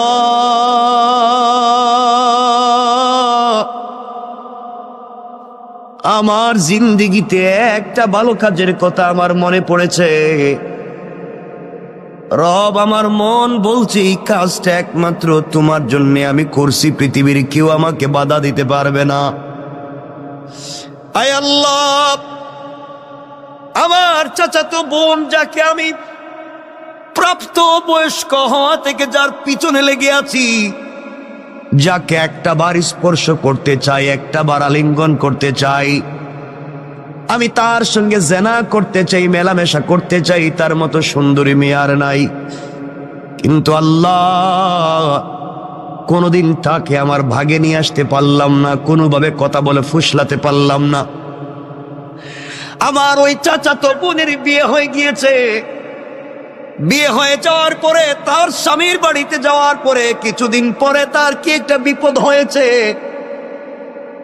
তার সন্তান একটা হয়েছে, কিন্তু আমার মাথা থেকে তার চিন্তা যায় নাই। আমি তখনও সুযোগ খুঁজছিলাম, বোনকে যদি কোনোভাবে পাই তার সঙ্গে জেনা করব। আল্লাহ, বোন আমার কাছে কিছু ঋণের জন্য আসছিল। আমি বলছি, বোন রে, তুই যখন আমার কাছে ঋণ চাইছ, যা চাইবে তাই দিব, ঋণ না একেবারেই দিব। বিনিময়ে তোমার কাছ থেকে আমি পার্সোনাল কিছু সময় চাই, পার্সোনাল টাইম চাই। তুমি কি আমাকে একাকিত্বে, নির্জনে আমাকে সময় দিতে পারবা? আয় আল্লাহ তাআলা, আমার বোন দেখেছে এই পৃথিবীতে এই মুহূর্তে টাকা ছাড়া তার সন্তান বাঁচবে না, তার পরিবার চলবে না। সে টাকার জন্য রাজি হয়ে গিয়েছে। আমি তাকে টাকা দিয়ে দিয়েছি, আয় আল্লাহ, আমি নির্ধারিত সময় আর দিন বলে দিলাম। নির্ধারিত সময়ে যখন সে যে ঘর বলেছে আমি এই ঘরে পৌঁছে গেলাম। আমি ঘরের ভিতরে গিয়ে দেখি আমার বোন চুকের পানি ছেড়ে ছেড়ে কান্না করে আল্লাহরে বলছে, আল্লাহ, পুরা জিন্দগি সতীত্বের হেফাজত করেছি, পুরা জিন্দগি নিজের চরিত্রের হেফাজত করেছি। আল্লাহ, আজ না আমি বড় বিপদগ্রস্ত। আল্লাহ, কিছু ঋণ আনবার কারণে ও আমার সাথে জেনা করতে চায়, কুকর্মগুলাকে দূর করে তোমার দ্বীনের বুঝ দিতে। আল্লাহ, তার ভিতরে কি তোমার ভয় ঢুকাইয়া দিতে পারো না? আমি ঘরের ভিতরে গিয়ে আমার বোনের হাত ধরেছি। বোন ডাক দিয়া বলছে, বাইরে তোর ভিতরে কি আল্লাহর ভয় নাই?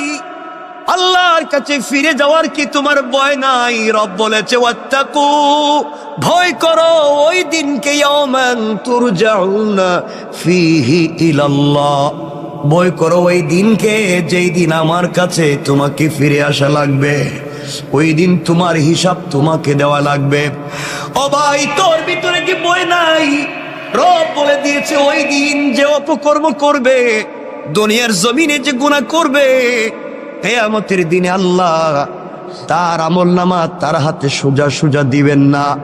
হাতটাকে বুকের ভিতরে ঢুকাইয়া ভেঙ্গে পিছন দিকে দিবেন, আর ফেরেশতাদেরকে বলবেন, গোলামের হাতে তার কিতাব আমলনামাটা দিয়ে দাও। আল্লাহ বলবেন, ইকরা কিতাবাকা কাফা বিনাফসিকাল ইয়াওমা আলাইকা হাসিবা। বান্দারে, জীবনে যা করছো গোলাম, চলার পথে যা করছে, যে তোমার হাতে ধরাইয়া দিলাম, তুমি পড়ো। এমন সময় ফেরেশতারা বলবে, আল্লাহ, ওর মুখটা চোখটা তো সামনের দিকে, ওর হাত যে বুকের ভিতরে ঢুকাইয়া পিছন দিকে বের করলেন, আমলনামা তো পিছনে দিলেন, চেহারা সামন দিকে, আমলনামা পিছন দিকে, ও কেমনে দেখবে? আল্লাহ, আমলনামাকে ঘুরাইয়া সামনে নিয়ে আসবো। ও আবার ভাই, তুই শুন, আল্লাহ ডাক দিয়া বলবেন, না না, ওর আমলনামার সামনে আনা যাবে না, আমলনামার সামনে দেওয়া যাবে না। ফেরেশতারা বলবে, আল্লাহ, তাইলে আমলনামা পড়বে কেমনে? আল্লাহ বলবেন, শোনো ফেরেশতারা, ওর ঘাড়টারে মটকাইয়া দাও, ওর ঘাড়টারে মটকাইয়া পিছন দিকে করে দাও, চিৎকার করে যেন কানতে থাকে, চিৎকার করতে থাকে।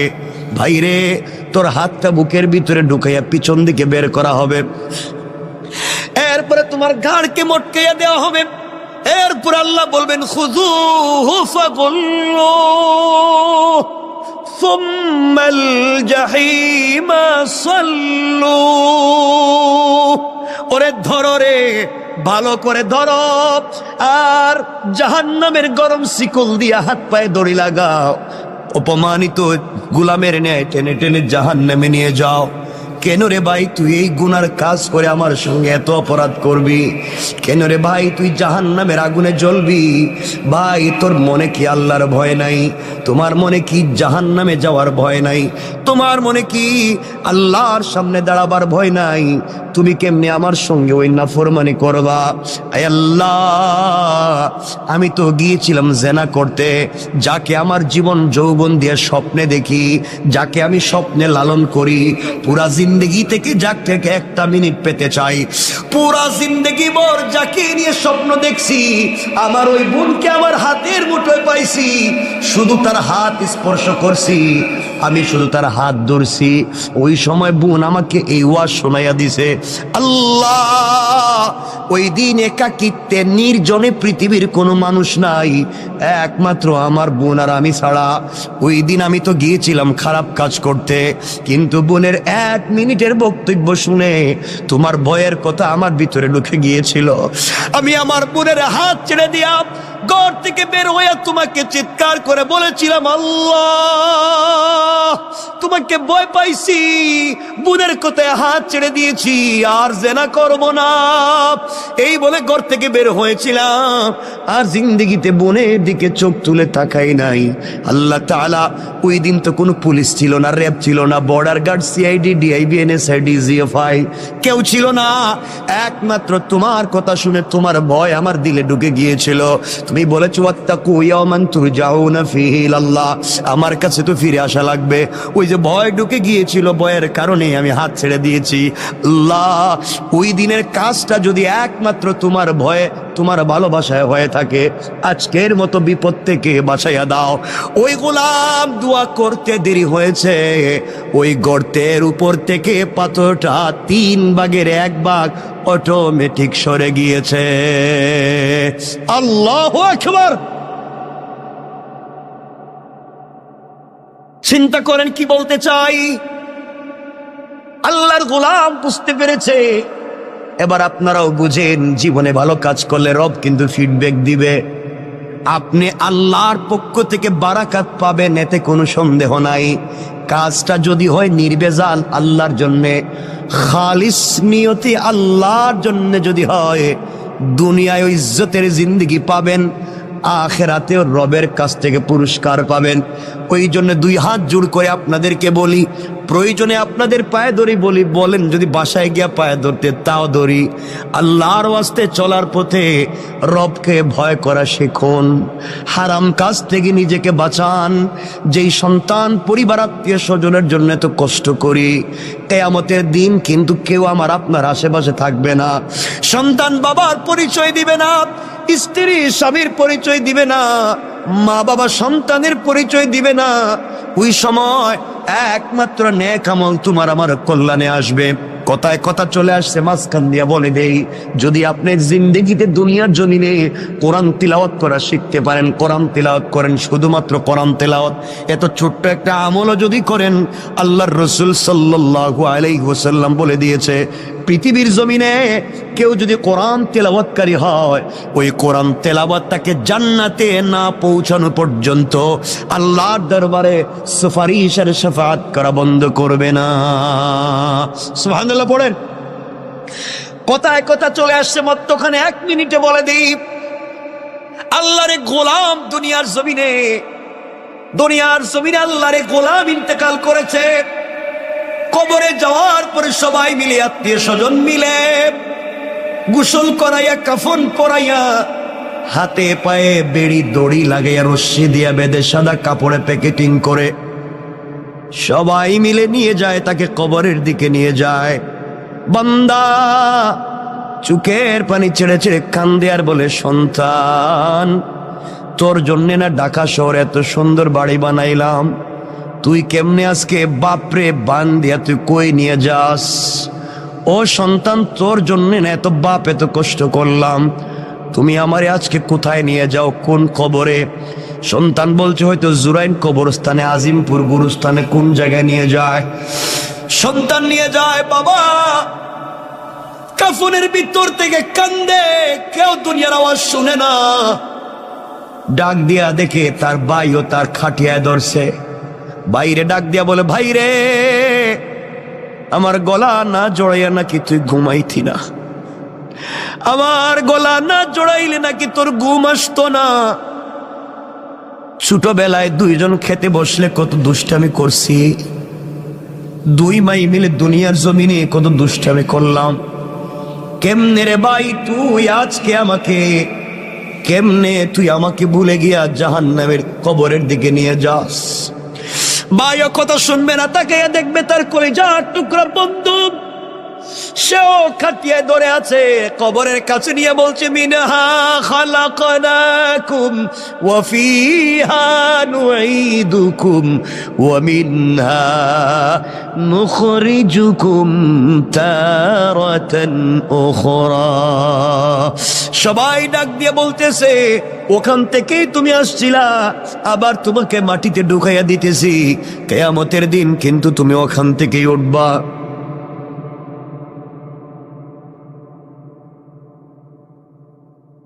বন্ধু, কেউ তোমার কথা শুনবে না, আমার কথা শুনবে না। ওই সময় আল্লাহর গোলাম চিৎকার করে কান্না করে বলবে, ও গোলাম, আমার না ঘরে কত সুন্দর এয়ার কুলার, এয়ার কন্ডিশন ছিল, টাইস ছিল, সিরামিক ছিল, তুই আমার কই রাইখে যাস? সবাই মিলে তোমাকে আমাকে কবরের ভিতরে শোয়া দিবে। মাটি উপর দিয়া দিয়া যখন সবাই চলে আসবে, আল্লাহরে গোলাম কবরের ভিতরে কাঁদতেছে। এমন সময় ফেরেশতারা এসে তাকে জিজ্ঞেস করছে, মার রব্বুকা, ও গোলাম বলো না তোমার রবকে। গোলাম তো ঠিক মতো উত্তর দিতে পারে না, কারণ দুনিয়ায় রবের পথে চলে নাই। দুনিয়ায় রব যেই পথের কথা বলছে গোলাম, ওই পথে গোলাম চলে নাই। আজ গোলামকে কবরের ভিতরে বলছে মার রব্বুকা, গোলাম জবাব দিতে পারে না। ফেরেশতারা বলছে ওয়ামা দীনুকা, বলো না তোমার ধর্মের নাম কি, কোন ধর্ম নিয়ে আসছো? গোলাম জবাব পায় না।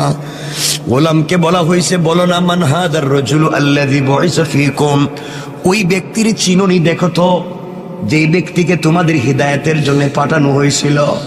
আল্লাহর রসুলের চেহারা এভাবে উঠাইয়া ধরে বলবে, দেখো তো এই লোকটারে চিনুনি? তুমি আমি যদি দুনিয়ার জমিনে রসুলের চরিত্র নিয়ে, রসুলের আদর্শ নিয়ে কবরে যাই, তাহলে ওই লোকটারে দেখাইলে আমরা চিনতে পারবো আমার রসুল। কবরে দেখাইলে বলতে পারবো, ইয়া রাসূলুল্লাহ, দুনিয়ায় না আপনাকে দিল দিয়ে ভালোবেসেছি, কবরে রসুলের চেহারা দেখে চিনতে পারবেন।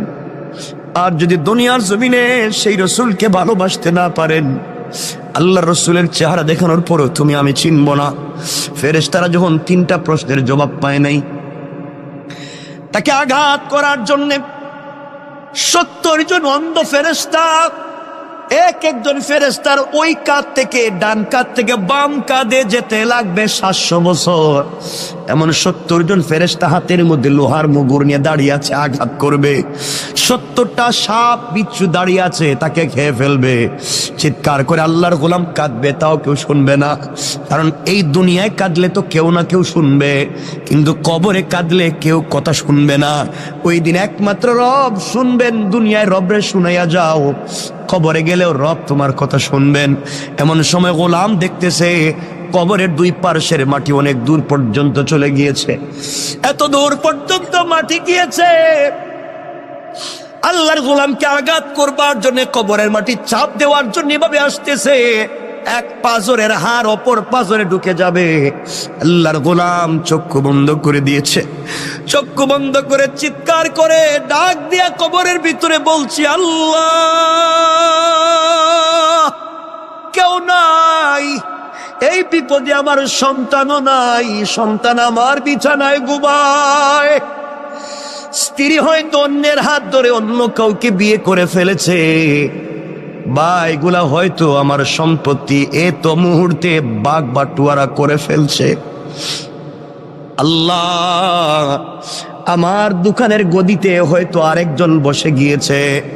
আমি মনে করছিলাম আমি ছাড়া মনে হয় দুনিয়া চলবে না, এখন দেখি আমি ছাড়া আমার ঘরও চলে, আমি ছাড়া আমার দোকানও চলে।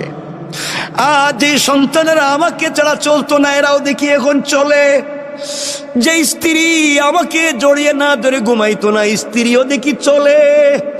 আল্লাহ, দুনিয়া তো আগের জায়গায় আছে, কিন্তু আমি যে নাই, আমার কথা কেউ মনে করে না। গোলাম কান্দে, চিৎকার করে কান্দে। এমন সময় দেখে তার পাঁজরে হাত এক পাশে ঢুকায় দেওয়ার জন্য কবরের মাটি যখন তাকে আঘাত করবার জন্য আসছে, চিৎকার করে কাঁদতেছে। হঠাৎ করে অনুভব করে তার বুকের উপরে কে যেন ছোট্ট ছোট্ট পা দিয়া হেঁটে যায়। কিরে, আমার বুকের উপরে আবার হাঁটে কে? চক্ষু খুলে দিয়েছে। চক্ষু খুলে দেখে সবাই যার যার জায়গায় দাঁড়িয়ে আছে, কেউ আর আঘাত করে না। আর তাকাইয়া দেখে তার বুকের উপরে সবুজ চড়ুই পাখির মতো একটা পাখি তার বুকের উপরে হেঁটে হেঁটে যায়। আল্লাহু আকবার। গোলাম চিৎকার করে বলছে, কে রে তুমি? ডাইনে মাটি, বামে মাটি, নিচেও মাটি, উপরেও মাটি, তুমি কেমনে ঢুকলা? আমি তো অক্সিজেন নিতে পারি না। পাখি আল্লাহর কাছে বলছে, আল্লাহ তুমি আমার জবানটা খুলে দাও, আমি তোমার বান্দার সাথে 1 মিনিট কথা বলি। পাখির জবান খুলে দিয়েছেন। পাখি চিৎকার করে বলছে, আল্লাহর গোলাম, তুমি কাঁদবা না, তুমি আজকে টেনশন করবা না, তুমি অনেক কথার জবাব দিতে পারো নাই, কিন্তু আমি কি, আমি দুনিয়ার গাছের ডালে ডালে বসে সাধারণ পাখি না, আমি দুনিয়ায় বসবাস করার দুনিয়ার কোনো প্রাণী আর পাখি না, আমি হলাম তুমি এত কিছুর ভিতরেও যে প্রতিদিন ঘুমানোর আগে, এশার পরে ঘুমানোর আগে তুমি যে প্রতিদিন সূরা মুলক তিলাওয়াত করে ঘুমাইতে, আমি হইলাম সেই সূরা মুলক। আল্লাহ আমাকে পাখির সূরত ধরাইয়া তোমার বুকের উপরে বসাইয়া দিয়েছে। ও আল্লাহর গোলাম, নাওম কা নাওমাতিল আরুস, তুমি আমার ডানার নিচে ঘুমাও। এই বলে ছোট্ট পাখিটা তার দুইটা ডানা কবরের দুই পারে ধাক্কা দিয়ে রেখে দিয়ে বলছে, ঘুমাও। বান্দা বলছে, পাখি রে, তোর পাতলা হালকা দুইটা ডানা দিয়া কি কবরের মাটিরে আটকায় রাখতে পারবে? পাখি বলতেছে, ঘুমাও। ফুলসজ্জার রাত্রে স্বামী স্ত্রী যেভাবে ঘুমিয়ে যায়, কখন সূর্য উদিত হয় বলতে পারে না, কখন সকাল হয় বলতে পারে না, তুমি এইভাবেই আমার ডানার নিচে ঘুমাইয়া যাও, কিয়ামতের দিন পর্যন্ত আমি তোমার বুকের উপরে বসে গেলাম, এই কবরে কেউ তোমাকে আযাব দিতে পারবে না। আল্লাহর গোলাম, তাও তোমাকে বলে দিলাম, আমি তো সূরা মুলক তোমাকে জানাইয়া দিলাম, কবরেও তোমাকে হেফাজত করব, পুল সেরাতেও করব, মিজানেও করব, যতক্ষণ পর্যন্ত সুপারিশ করে শাফাআত করে আল্লাহর জান্নাতে তোমাকে না পৌঁছাবো, ততক্ষণ পর্যন্ত আমি সূরা মুলকের সুপারিশ তোমার পক্ষ থেকে আল্লাহর দরবারে আমি বন্ধ করব না। আল্লাহু আকবার।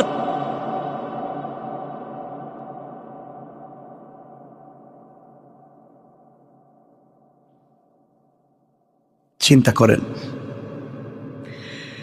এই জন্য আল্লাহর গোলাম কথা লম্বা করতে চাই না, শুধু এতটুকুন বুঝাতে চাই, কার অহমিকায় পড়েছ? দুনিয়া তোমারে কেমনে এত পাগল করছে? দুনিয়া তোমার এত পাগল কেমনে করছে গোলাম? সব না সৌন্দর্য এখানেই থাকবে। তুমি তোমার বেডরুমটারে কত সুন্দর করলা, কয়েকটা দিন থাকবা, হয়তো ঘর থেকে বের হলে আর ফিরেও না আসতে পারো, কিন্তু অনন্তকাল যেই কবরে থাকবা, ওই কবরকে তুমি সুন্দর করলা না। আল্লাহর গোলাম, ওই আল্লাহর গোলাম যখন কান্না করছে, কবর 3 ভাগের 1 ভাগ, গর্তের ভিতর থেকে পাথর 3 ভাগের 1 ভাগ সরে গিয়েছে। আর একজন গোলাম সেজদায় পড়ে ডাক দিয়া বলছে, আল্লাহ, আমিও তো 3 বন্ধুর একজন, আমার জীবনে কোনো নেক আমল নাই, আমার জীবনে কোনো ভালো কাজ নাই, ভালো করে জানি, জীবনে যত আকাম ছিল, কুকর্ম ছিল, এমন কোন জিনিস নাই যা করি নাই, কিন্তু আল্লাহ, আজ আমার মনে পড়ছে আমি একটা ভালো কাজ করছি। আজ আমার মনে পড়েছি আমার জিন্দেগিতে একটা ভালো কাজ আছে, এই কাজটা শুধু তোমাকে সন্তুষ্ট করবার জন্য আমি করছিলাম, দুনিয়ার কোনো মানুষকে দেখাবার জন্য আমি করি নাই। আল্লাহ, আমার ঘরে একজন কর্মচারী ছিল, ওই কর্মচারী কোনো একটা কারণে তার বেতন না নিয়ে আমার কাছ থেকে চলে যায়, আমি তারে অনেক খোঁজাখুঁজি করে পাই না, কর্মচারীর বেতন দেব, খুঁজতে খুঁজতে আমি তারে পাই না, কোথায় গেল নাই নাই। আমি কি করলাম, তার ওই বেতনের পয়সা দিয়া একটা বকরি কিনলাম, আমি একটা বকরি কিনলাম, ওই বকরিরে বড় করলাম, বকরির থেকে অনেক বাচ্চা হলো, বিশাল বড় একটা বাগান হয়ে গেল, বাচ্চা বকরি আর বকরির অভাব নাই। আয় আল্লাহ, শত শত বকরির পাল হয়ে গেল। দীর্ঘ 15-20 বৎসর পরে আমার ওই কর্মচারী দেখি আমার বাড়িতে হাজির, আমাকে ডাক দিয়া বলছে, মালিক, অমুক দিন অমুক তারিখেও আপনার বাড়িতে আমি কর্মচারী ছিলাম, আমার নাম যে এই নাম, আমি কিন্তু চলে গিয়েছিলাম একটা কারণে, আমি আজ আপনার কাছে ফিরে এসেছি, কাজের জন্য আসি নাই, ওই যে আপনার বাড়িতে কাজ করছিলাম, ওই সময় যে পয়সা পাই, আমারে আপনি ওই পয়সাটা দিয়ে দেন, আমি চলে যাই। আল্লাহ, ওই সময় আমি ওই গোলামটারে ধরলাম হাতে, আস্তে আস্তে করে মাঠে নিয়ে গেলাম। মাঠে নিয়ে গিয়া বলছি, আমার কর্মচারী রে, তুমি আমার কাছে পয়সা পাও, এই জন্যে তুমি আমার কাছে এসেছো। এই যে মাঠে যত হাজার হাজার শত শত বকরি দেখো, সবগুলা তোমার, সবগুলা তুমি নিয়ে যাও। আমার কর্মচারী আমার দিকে তাকায় টিটকারি করে আর বলছে, মালিক, আমি একজন কর্মচারী বলে কি আপনি আমার সঙ্গে দুষ্টামি করলেন? আমি আপনার দুষ্টামির জন্য আসি নাই। আমার এত হাজার হাজার লাখ টাকার বকরির দরকার নাই। আমি আপনার কাছে যেই টাকা পাই ওটা দিয়ে দিলেই তো আমি চলে যাব, এত কিছুর দরকার নাই। আল্লাহ, ওই দিন আমি বলেছিলাম, কর্মচারী রে, তুই যে আমার কাছে যেই পয়সা পাস ওই টাকা দিয়ে আমি একটা বকরি কিনছিলাম। ওই বকরি কিনে বাচ্চা দিতে দিতে দিতে দিতে তো হাজার হাজার হইছে। এই জন্য একটাও আমার না। এতদিন আমি ছিলাম আমানতদার, তোর এগুলার দেখাশোনা করছি, তোর জিনিসরা আমি দেখাশোনা করে রাখছি। জানি না ঠিক মতো আমানত রক্ষা করতে পারছি কিনা, তোমার সম্পদের আমানত রক্ষা করতে পারলাম কিনা। মালিক তার কর্মচারীরে বলতেছে, আর আমরা কর্মচারীর সঙ্গে যেই ব্যবহার করি, মনে রাখবেন আজকে সে কর্মচারী, কাল হয়তো আখেরাতে সে মালিক হয়ে যাবে। আপনি গোলামের মতো তার পিছনে ঘুরবেন। তার দিলে যদি কষ্ট দেন, কোনোভাবে যদি সে কষ্ট পায়, কিয়ামতের দিন বুঝবেন কর্মচারীর আপনার কি প্রয়োজন, ওই দিন বুঝবেন। এই জন্য আল্লাহর ওয়াস্তে, আল্লাহ যাদেরকে পয়সার মালিক বানাইছেন, কর্মচারীর সঙ্গে খারাপ আচরণ করবেন না, খারাপ ব্যবহার করবেন না। আমার বন্ধুগণ, ওই দিন বুঝবেন আমার কথাটার কত দাম ছিল, কত লৌড ছিল। আল্লাহর গোলামের কথা শুনে কর্মচারী সিজদায় পড়ে ডাক দিয়া বলেছে, আল্লাহ, যেই মালিক কর্মচারীর পয়সার আমানত রক্ষা করার জন্য এত বড় বড় বড় বিজনেস বানাইছে, বকরির পাল বানাইছে, আল্লাহ, আমার ওই মালিক রে দুনিয়ায় ইজ্জতের জিন্দেগি দিও, ইন্তেকালের পরে জান্নাতুল ফিরদাউস দিও। আল্লাহু আকবার। আয় আল্লাহ, ওই দিন যে হাসি মুখে আমি আমার কর্মচারীর কাছে যে সম্পদগুলা তাকে ফিরাইয়া দিলাম, তার ওই টাকা দিয়া যে এত কিছু বানাইলাম, আমি চাইলে ওই সময় তাকে যে টাকা সে পায়, 500 দিনার 100 দিনার দিরহাম পায়, ওটা দিয়ে দিলেই সে খুশি হয়ে যাইতো। কিন্তু এতদিন পরে আসছে, আমি তারে একটা বকরি দিলেই সে খুশি হয়ে যাইতো। আমি তারা যে হাজার হাজার বকরি দিয়ে দিলাম, এই যে একমাত্র আমানত রক্ষা করার জন্যে, আমানত রক্ষা করলাম। এই যে তোমাকে ভালোবেসে তোমার ভয়ে আমি ওই কাজ করলাম। আল্লাহ, ওই দিনের কাজ যদি তোমার কাছে পছন্দ হয়, আজ কি তুমি আমাদেরকে বিপদ থেকে বাঁচাতে পারো না?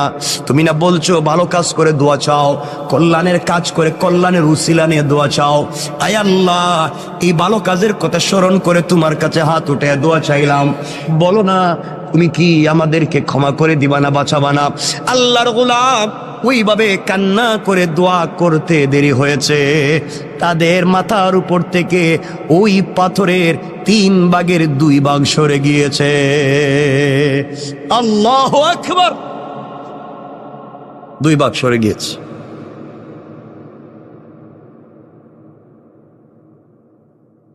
তারা অনেক ট্রাই করছে বের হওয়া যায় কিনা, দেখলো বাইরেও যায় না, ওই আরেকটা ভাগ যাইতেইব। 2 জন বন্ধু যখন আল্লাহর কাছে দোয়া করছে, আল্লাহ তাআলা তাদেরকে বাঁচাইয়া দিয়েছেন। 3 ভাগের 2 ভাগ পাথরটা গর্তের মুখ থেকে সরে গিয়েছে, আরেক ভাগ গেলেই তারা বাইর হইতে পারে। এখন তো 2 জন দোয়া করছে, এখন আরেকজন চিন্তা করছে, আমার জীবনে তো কোনো ভালো কাজ নাই, আমি তো বইলে কিন্তু লাভ হবে না। 2 বন্ধু মিলছে, দোস্ত তুইও কিছু কর, আমার জীবনে তো কোনো ভালো কাজ নাই, জানি আমি তো তোদের চাইতেও খারাপ। না, মনে কর তোর কোনো ভালো কাজ আসেনি জীবনে, মনে করে দেখ, থাকলে একটু ক আল্লাহরে, আজকে বাস্তবতে নিলে মরা ছাড়া পথ নাই। এমন সময় গোলাম বলতেছে, ভাই আমারও তো একটা ভালো কাজের কথা মনে পড়ছে। সুবহানাল্লাহ বললেন, জোরে আওয়াজ করে পড়েন না সুবহান। আমার একটা ভালো কাজের কথা মনে পড়ছে। বল না তোর ভালো কাজটা কি? এই সময় 3 নম্বর বন্ধু চোখের পানি ছেড়ে ডাক দিয়া বলতেছে, আল্লাহ, তোমার দেওয়া কপাল তোমার কুদরতের পায়ে লাগাইয়া দিয়েছি, তোমার দেওয়া চোখ থেকে দুফুটা পানি ছেড়ে দিয়েছি, তোমার দেওয়া জবান দিয়ে তোমাকে মনে বড় আশা নিয়ে আল্লাহ বলে ডাক দিয়েছি। তুমি বলছো তোমাকে ডাক দিলে দুনিয়ার সকল মানুষেরা যদি বন্ধ করে দেয় দরওয়াজা, তোমার দরওয়াজা বন্ধ হয় না। আল্লাহ, তুমি বলেছ কোন মানুষ যদি অপরাধ করে, সন্তান যদি অপরাধ করে, মা বাবা হয়তো সন্তানকে ঘর থেকে তাড়াইয়া দেয়। গ্রামের কোন মানুষ যদি গ্রামে অপরাধ করে, গ্রাম মহল্লার মানুষ তাকে এলাকা ছাড়া করে দেয়। আল্লাহ, কোন ছাত্র যদি ক্লাসে অপরাধ করে, টিচার তাকে ক্লাস থেকে বের করে দেয়। কোন মুরিদ যদি পীরের সঙ্গে অপরাধ করে, পীর তাকে খানকা থেকে বের করে দেয়। আয় আল্লাহ, এমনকি মায়ের, যেই মায়ের পেট থেকে বের হয়েছি, সেই মাও তার সন্তানটাকে তাড়াইয়া দিতে পারে। আল্লাহ, কোন নবী তার উম্মতকেও তো তাড়াইয়া দিতে পারে। আয় আল্লাহ, তুমি বলেছো সবাই আমার গুনাহগার গোলামরে তাড়াইয়া দিতে পারে, কিন্তু আমি রব তো আমার গোলামরে নিজের হাত দিয়ে বানাইছি। মা 10 মাস 10 দিন ভাড়াটিয়ার মতো একটা সন্তানরে পেটে নিছে, মাত্র 10 মাস 10 দিন। ওই মায়ের নাড়ি ছেড়া দন কিছু হলেই মা পাগল হয়ে যায়। গোলাম রে, তোর মা তো তোর হাত পা বানায় নাই, তোর মা তোর অক্সিজেন দেয় নাই, তোর মা তোর নাক কান চোখ মুখ দেয় নাই। ও বান্দা, তোর মা তোর লাঞ্চ, কিডনি, বাল, পিত্ত তোলে কিছুই দেয় নাই, সব তো আমি আল্লাহ দিছি। এরপরে 10 মাস তোর মা তোরে পেটে রাখবার পরেও যদি এত দরদ হয়, আমি রব তোরে আমার নিজের হাত দিয়ে বানাইছি। বল না বান্দা, তোর প্রতি আমার কত দরদ আর ভালোবাসা। ও বান্দা, দুনিয়ার সকল মানুষের দরওয়াজা যদি বন্ধ হয়ে যায়, আমি কথা দিলাম বান্দারি, আমার দরওয়াজা তোমার জন্য সকল সময় খোলা থাকবে। বলো না কি চাও? এবার বান্দা ডাক দিয়া বলে, আল্লাহ, আমি একজন বকরির রাখাল, আমি প্রতিদিন বকরি রাখালি করি। বাড়িতে যাই বিকাল বেলা, সকাল বেলা বাড়ি থেকে বের হই, বিকাল বেলা বাড়িতে যাই। যাওয়ার পরে প্রথমে বকরির থেকে দুধ নেই, ওই দুধ নিয়ে প্রথমে আমার বৃদ্ধা মা পাপড়ে খাওয়াই। আমার মা তখন বেঁচে আছেন, আমার মারে দুধ পান করাই। মা ইচ্ছে মতো শান্তি মতো পেট ভরে দুধ পান করবার পরে বাকিটুকুন দুধ নিয়ে আমি আমার সন্তানদের কাছে বন্টন করে দেই। সন্তানেরা পান করে এরপরে ঘুমাইয়া যায়, এরপরে আমরা পান করি। আয় আল্লাহ, একদিন আমার জঙ্গল থেকে, মাঠ থেকে বাড়িতে যেতে যেতে দেরি হয়েছে। বাড়িতে গিয়ে দেখি আমার মা ঘুমিয়ে পড়ছেন।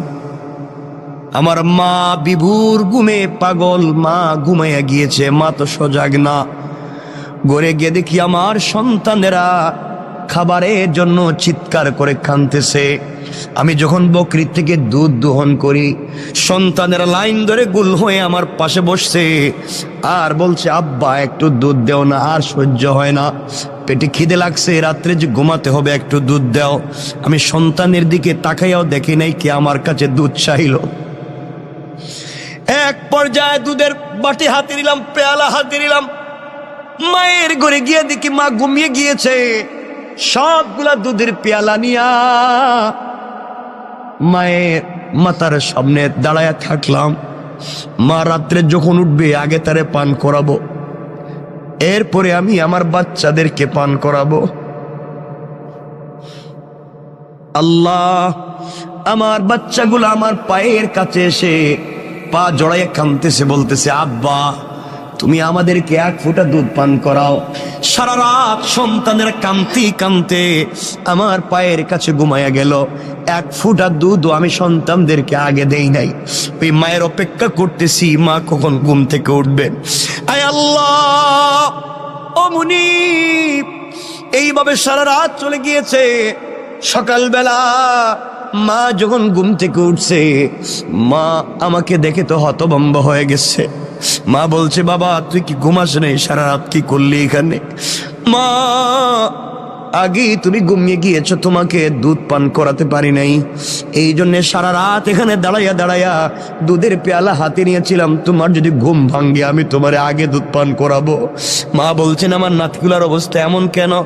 মা ওরা তো আমার কাছে আসছিল এক ফোঁটা দুধ পান করতে, আমি কিন্তু ওদেরকে আগে দেই নাই, আগে বলছি আমার মা, এরপরে তোমরা। ও মা, তোমার জন্য আমি সন্তানদেরকেও পান করাই নাই। আমার মা আমার জন্য তো দু হাত উঠে দোয়া করছে আর বলছে, আল্লাহ আমার সন্তান আমার যে ভালোবাসা দিয়েছে, দুনিয়ায় কোনো বিপদে আমার সন্তানরে ফালাইও না। আয় আল্লাহ, ওই দিনের কাজ একমাত্র তোমাকে খুশি করার জন্য মায়ের জন্য দাঁড়িয়েছিলাম। আয় আল্লাহ তাআলা, চাইলে আমি আমার সন্তানদেরকে দুধ পান করাইতে পারতাম, চাইলে আমিও পান করতে পারতাম, চাইলে আমার স্ত্রীরও পান করাইতে পারতাম। মা যখন উঠবে তখন দিব, মায়ের জন্য তো অপেক্ষা করা দরকার ছিল না। একমাত্র তোমাকে ভালোবেসে, তোমাকে মোহাব্বত করে, তোমাকে পাওয়ার জন্যে, তোমাকে খুশি করার জন্যে আমি যে কাজ করছি, এই কাজটা যদি ওই দিন তোমার কাছে পছন্দ হয়ে থাকে, আজকের বিপদ থেকে আমাদেরকে বাঁচাইয়া দাও ওসিলা নিলাম। বলতে দেরি হয়েছে, কসম কসম রব্বে পাকের জাতে, ওই গোলাম দোয়া করে বলতে দেরি হয়েছে, পুরাটা পাথর তাদের গর্তের মুখ থেকে সরে যাইতে 1 মিনিটও দেরি করে নাই। সুবহানাল্লাহ জুরে। আমার বন্ধুগণ, 3 বন্ধু বেঁচে গিয়েছেন, এই জন্যে কথাটা তো শুরু করছিলাম ওখানেই। জীবনে যদি সরিষার দানা পরিমাণও ভালো কাজ করেন, রব কিন্তু তোমাকে আমাকে এটা দিবে। আল্লাহ কোরআনে বলছেন, ফামাইয়ামাল মিসকালা যাররাতিন খায়রান ইয়ারা, সরিষার দানা পরিমাণ যদি ভালো কাজ করো, ওটারও কিন্তু বদলা দিব। ওয়া মাইয়ামাল মিসকালা যাররাতিন শাররান ইয়ারা, আর তোমরা যদি খারাপ কাজ করো সরিষার দানা পরিমাণ, কারো হিসাব দেওয়া লাগবে।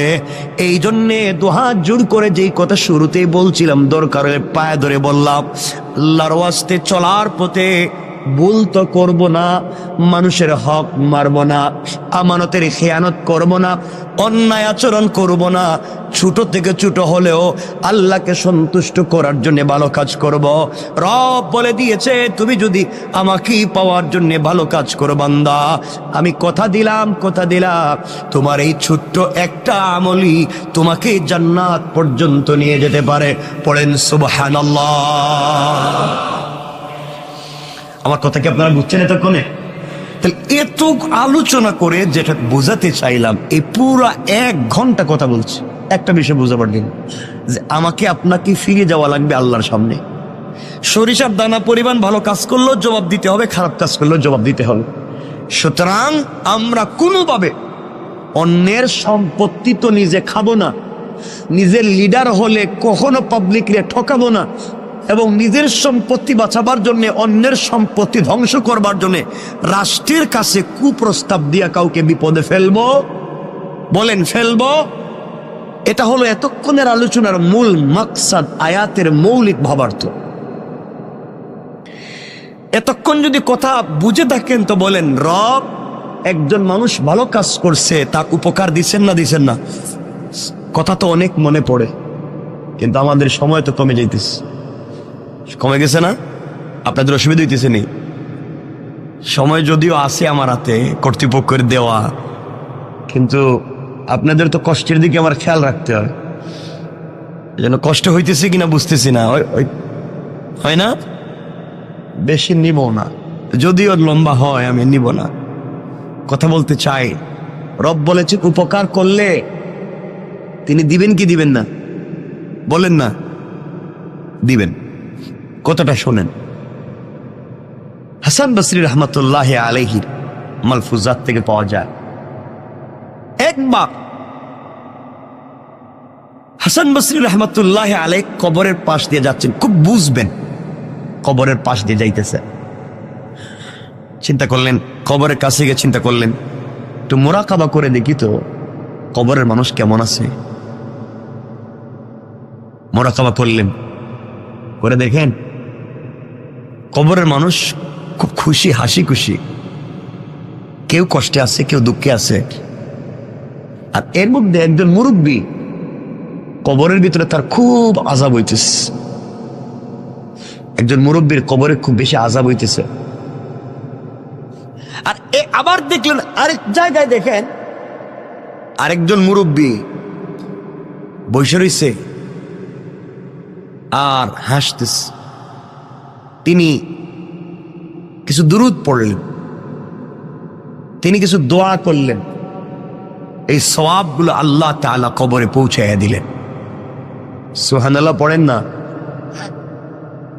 তিনি তাকাইয়া দেখেন কবরের সকল মানুষ লাইন ধরে এসে এই সওয়াবগুলা নিয়ে যায়। এক মুরব্বী বসে রয়েছে কর্নারে, ও আয় না, উঠে না।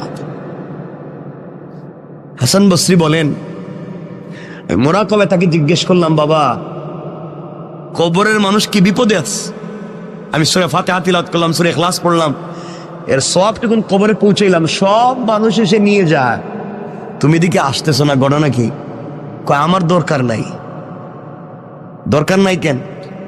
কয় আমার একটা ছেলে আছে, অমুক বাজারে দোকানদারি করে, ওই ছেলে প্রতিদিন আমার জন্য কোরআন তিলাওয়াত করে সওয়াব আমার কবরে পৌঁছাইয়া দেয়। আমি আমার সন্তানের উপরে খুশি, সন্তান সারাদিন বাজারে দোকানদারি করে, ফাঁকে ফাঁকে সময় পাইলেই আমার জন্য তিলাওয়াত করে সওয়াব পাঠায়। এই জন্য আমার তাড়াহুড়া নাই, আমি একটা ছেলে রেখে আসছি দুনিয়ায়, খুব ভালো।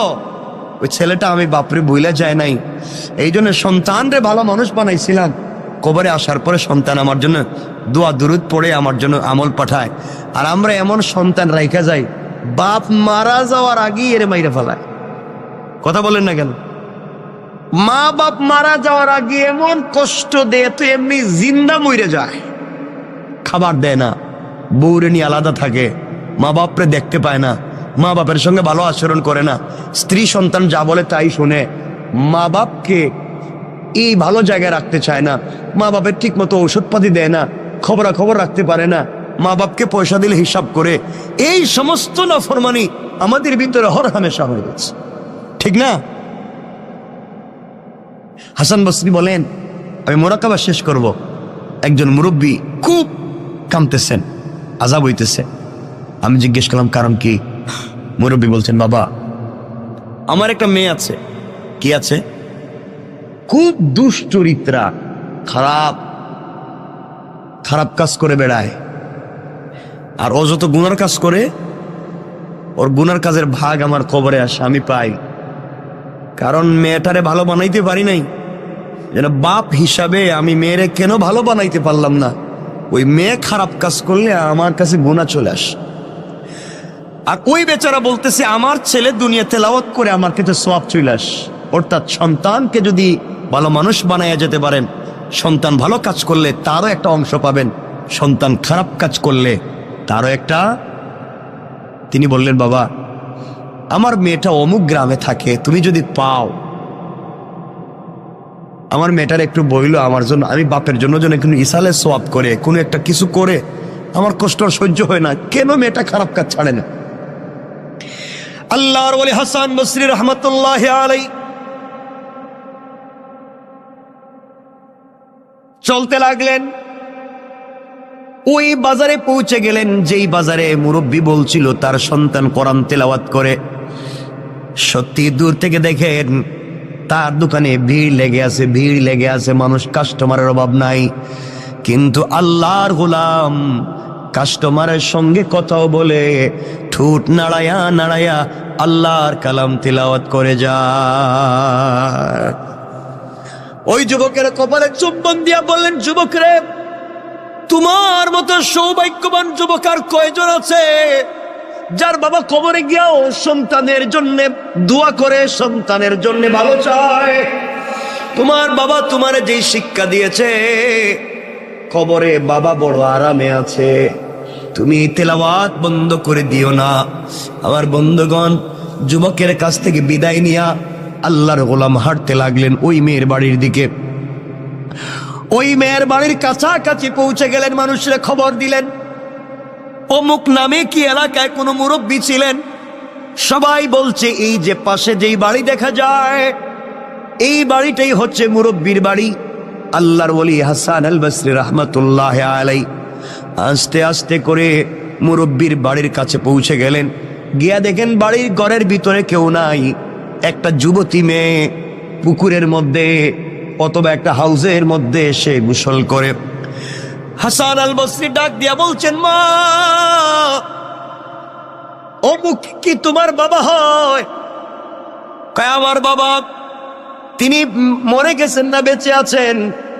অনেক দিন আগে তিনি মরে গিয়েছেন।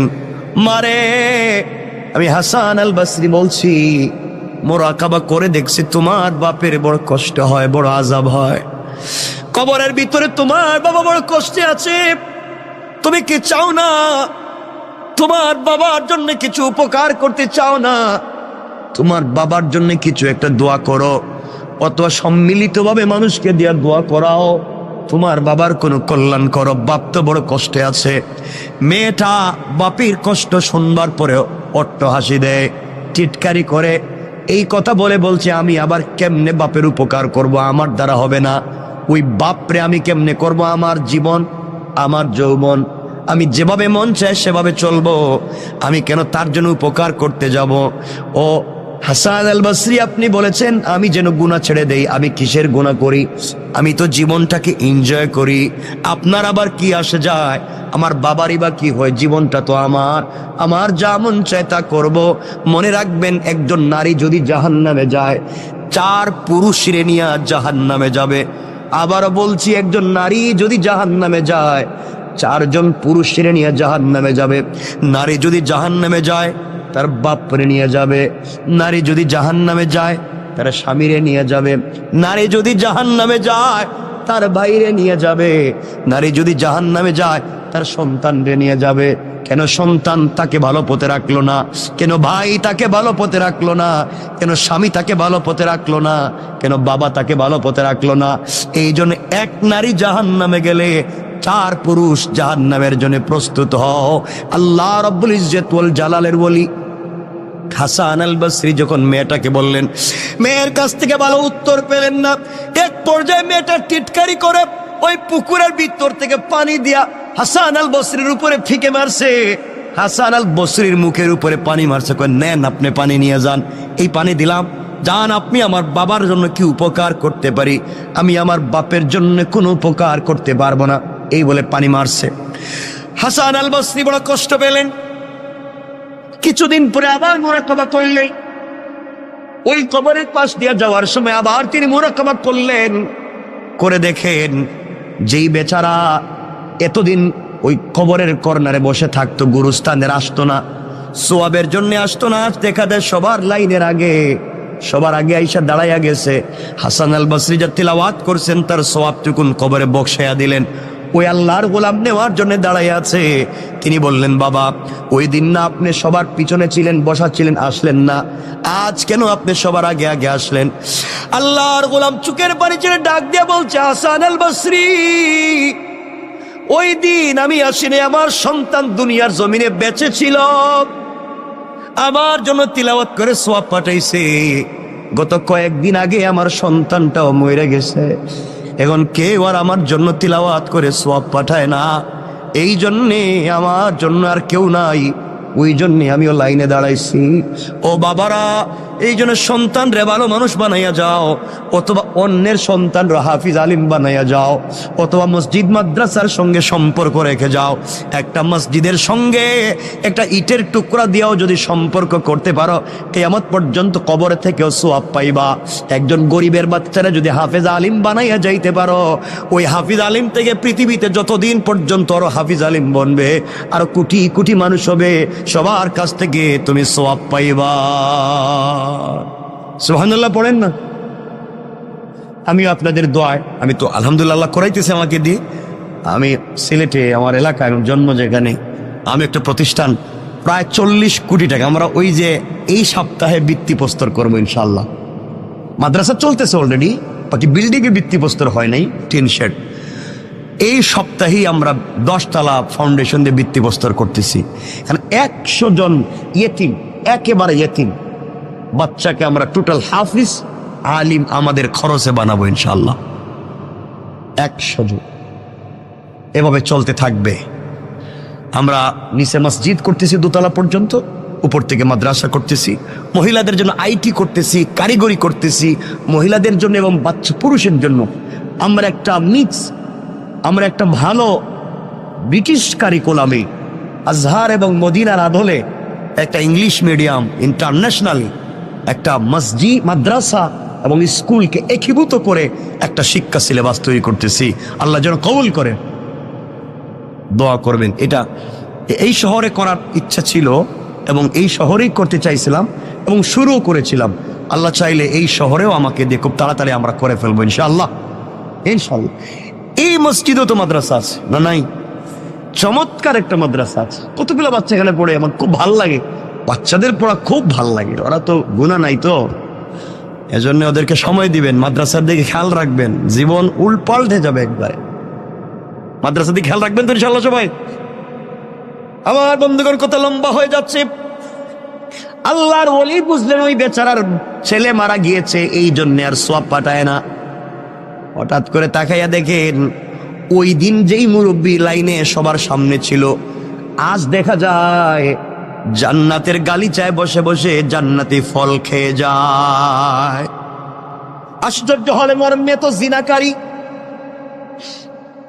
ওই মেয়েটা তো আমার পানি দিয়ে টিটকারি করছে, ওর বাবা কবরে এত শান্তি পাইলো কেমনে জানতে চাই। জিজ্ঞাসা করে, বাবা তুমি আজকে কবরে এত শান্তি কেমনে? তোমার মেয়েরে তো বলছিলাম। কয়, আপনি আমার মেয়েরে বলছিলেন, আমার মেয়ে আমার জন্য এত বড় ভালো কাজ করছে, ওই ভালো কাজের উসিলায় আল্লাহ আমাকে মাফ করে জান্নাত দিয়ে দিয়েছে। আল্লাহর ওলি বলেন, না না, তোমার মেয়ে কোনো ভালো কাজ করে নাই। কই, আমি বলার পরে আমার এনে টিটকারি করছে। তোমার মেয়েটাকে তো কোনো ভালো কাজ করতে দেখলাম না, তো জিনাকারিনী। আল্লাহর ওলি মুরাকাবায় গিয়ে দেখেন ওই মেয়েটা টিটকারি করে, মস্কারা করে, এক হাতের মধ্যে পানি নিয়া, এক মুষ্টির মধ্যে পানি নিয়া হযরতে হাসান বসরির উপরে যে মারছিল, ওই পানিটা জমিনে পড়ছে। জমিনে ফাঁকা ছিল, ফাঁকার মধ্যে অনেক দিন থেকে একটা ব্যাঙ হা করে আসমানের দিকে তাকাইয়া বলছে, আল্লাহ তুমি কি বৃষ্টি দিবা না? তুমি কি আমারে পানি পান করাইবা না? আমি যে মরে যাই, কোন দিন মরি কেউ খবর রাখবে না। আল্লাহ তুমি কি আমাকে একটু পানি পান করাইয়া তো মারবা? ওই সময় ওই বেজে হাসান বসরির উপরে পানি মারছে, ওই পানিটা গিয়া ব্যাঙের মুখের মধ্যে পড়ছে। আল্লাহু আকবার, জোরে বলেন না। ব্যাঙ ওই পানি পান করে চিৎকার করে বলছে, আল্লাহ যে আমারে পানি পান করাইয়া বাঁচাইলো, তার কেউ যদি কবরে থাকে, আল্লাহ এর ওসিলায় তারে মাফ করে জান্নাত দিয়া দাও। আল্লাহ ওই দুয়ারে কবুল করছে, এই জন্য আল্লাহ আমার মাফ করে দিয়া জান্নাত দিয়ে দিয়েছে। পড়েন সুবহানাল্লাহ। অনেক কথা হয়ে গেছে আজকে, আর কথাকে লম্বা করতে চাই। আমার জন্য দোয়া আছে, আপনাদের জন্য দিল থেকে দোয়া থাকবে। আল্লাহ তাআলা আমাদের সবাইকে কবুল করুক। আজকে কোথায়, আমি তো চাইছিলাম তাফসির করতে, আজকে আমার মন চাইছিল, আমি রেডিও করছিলাম,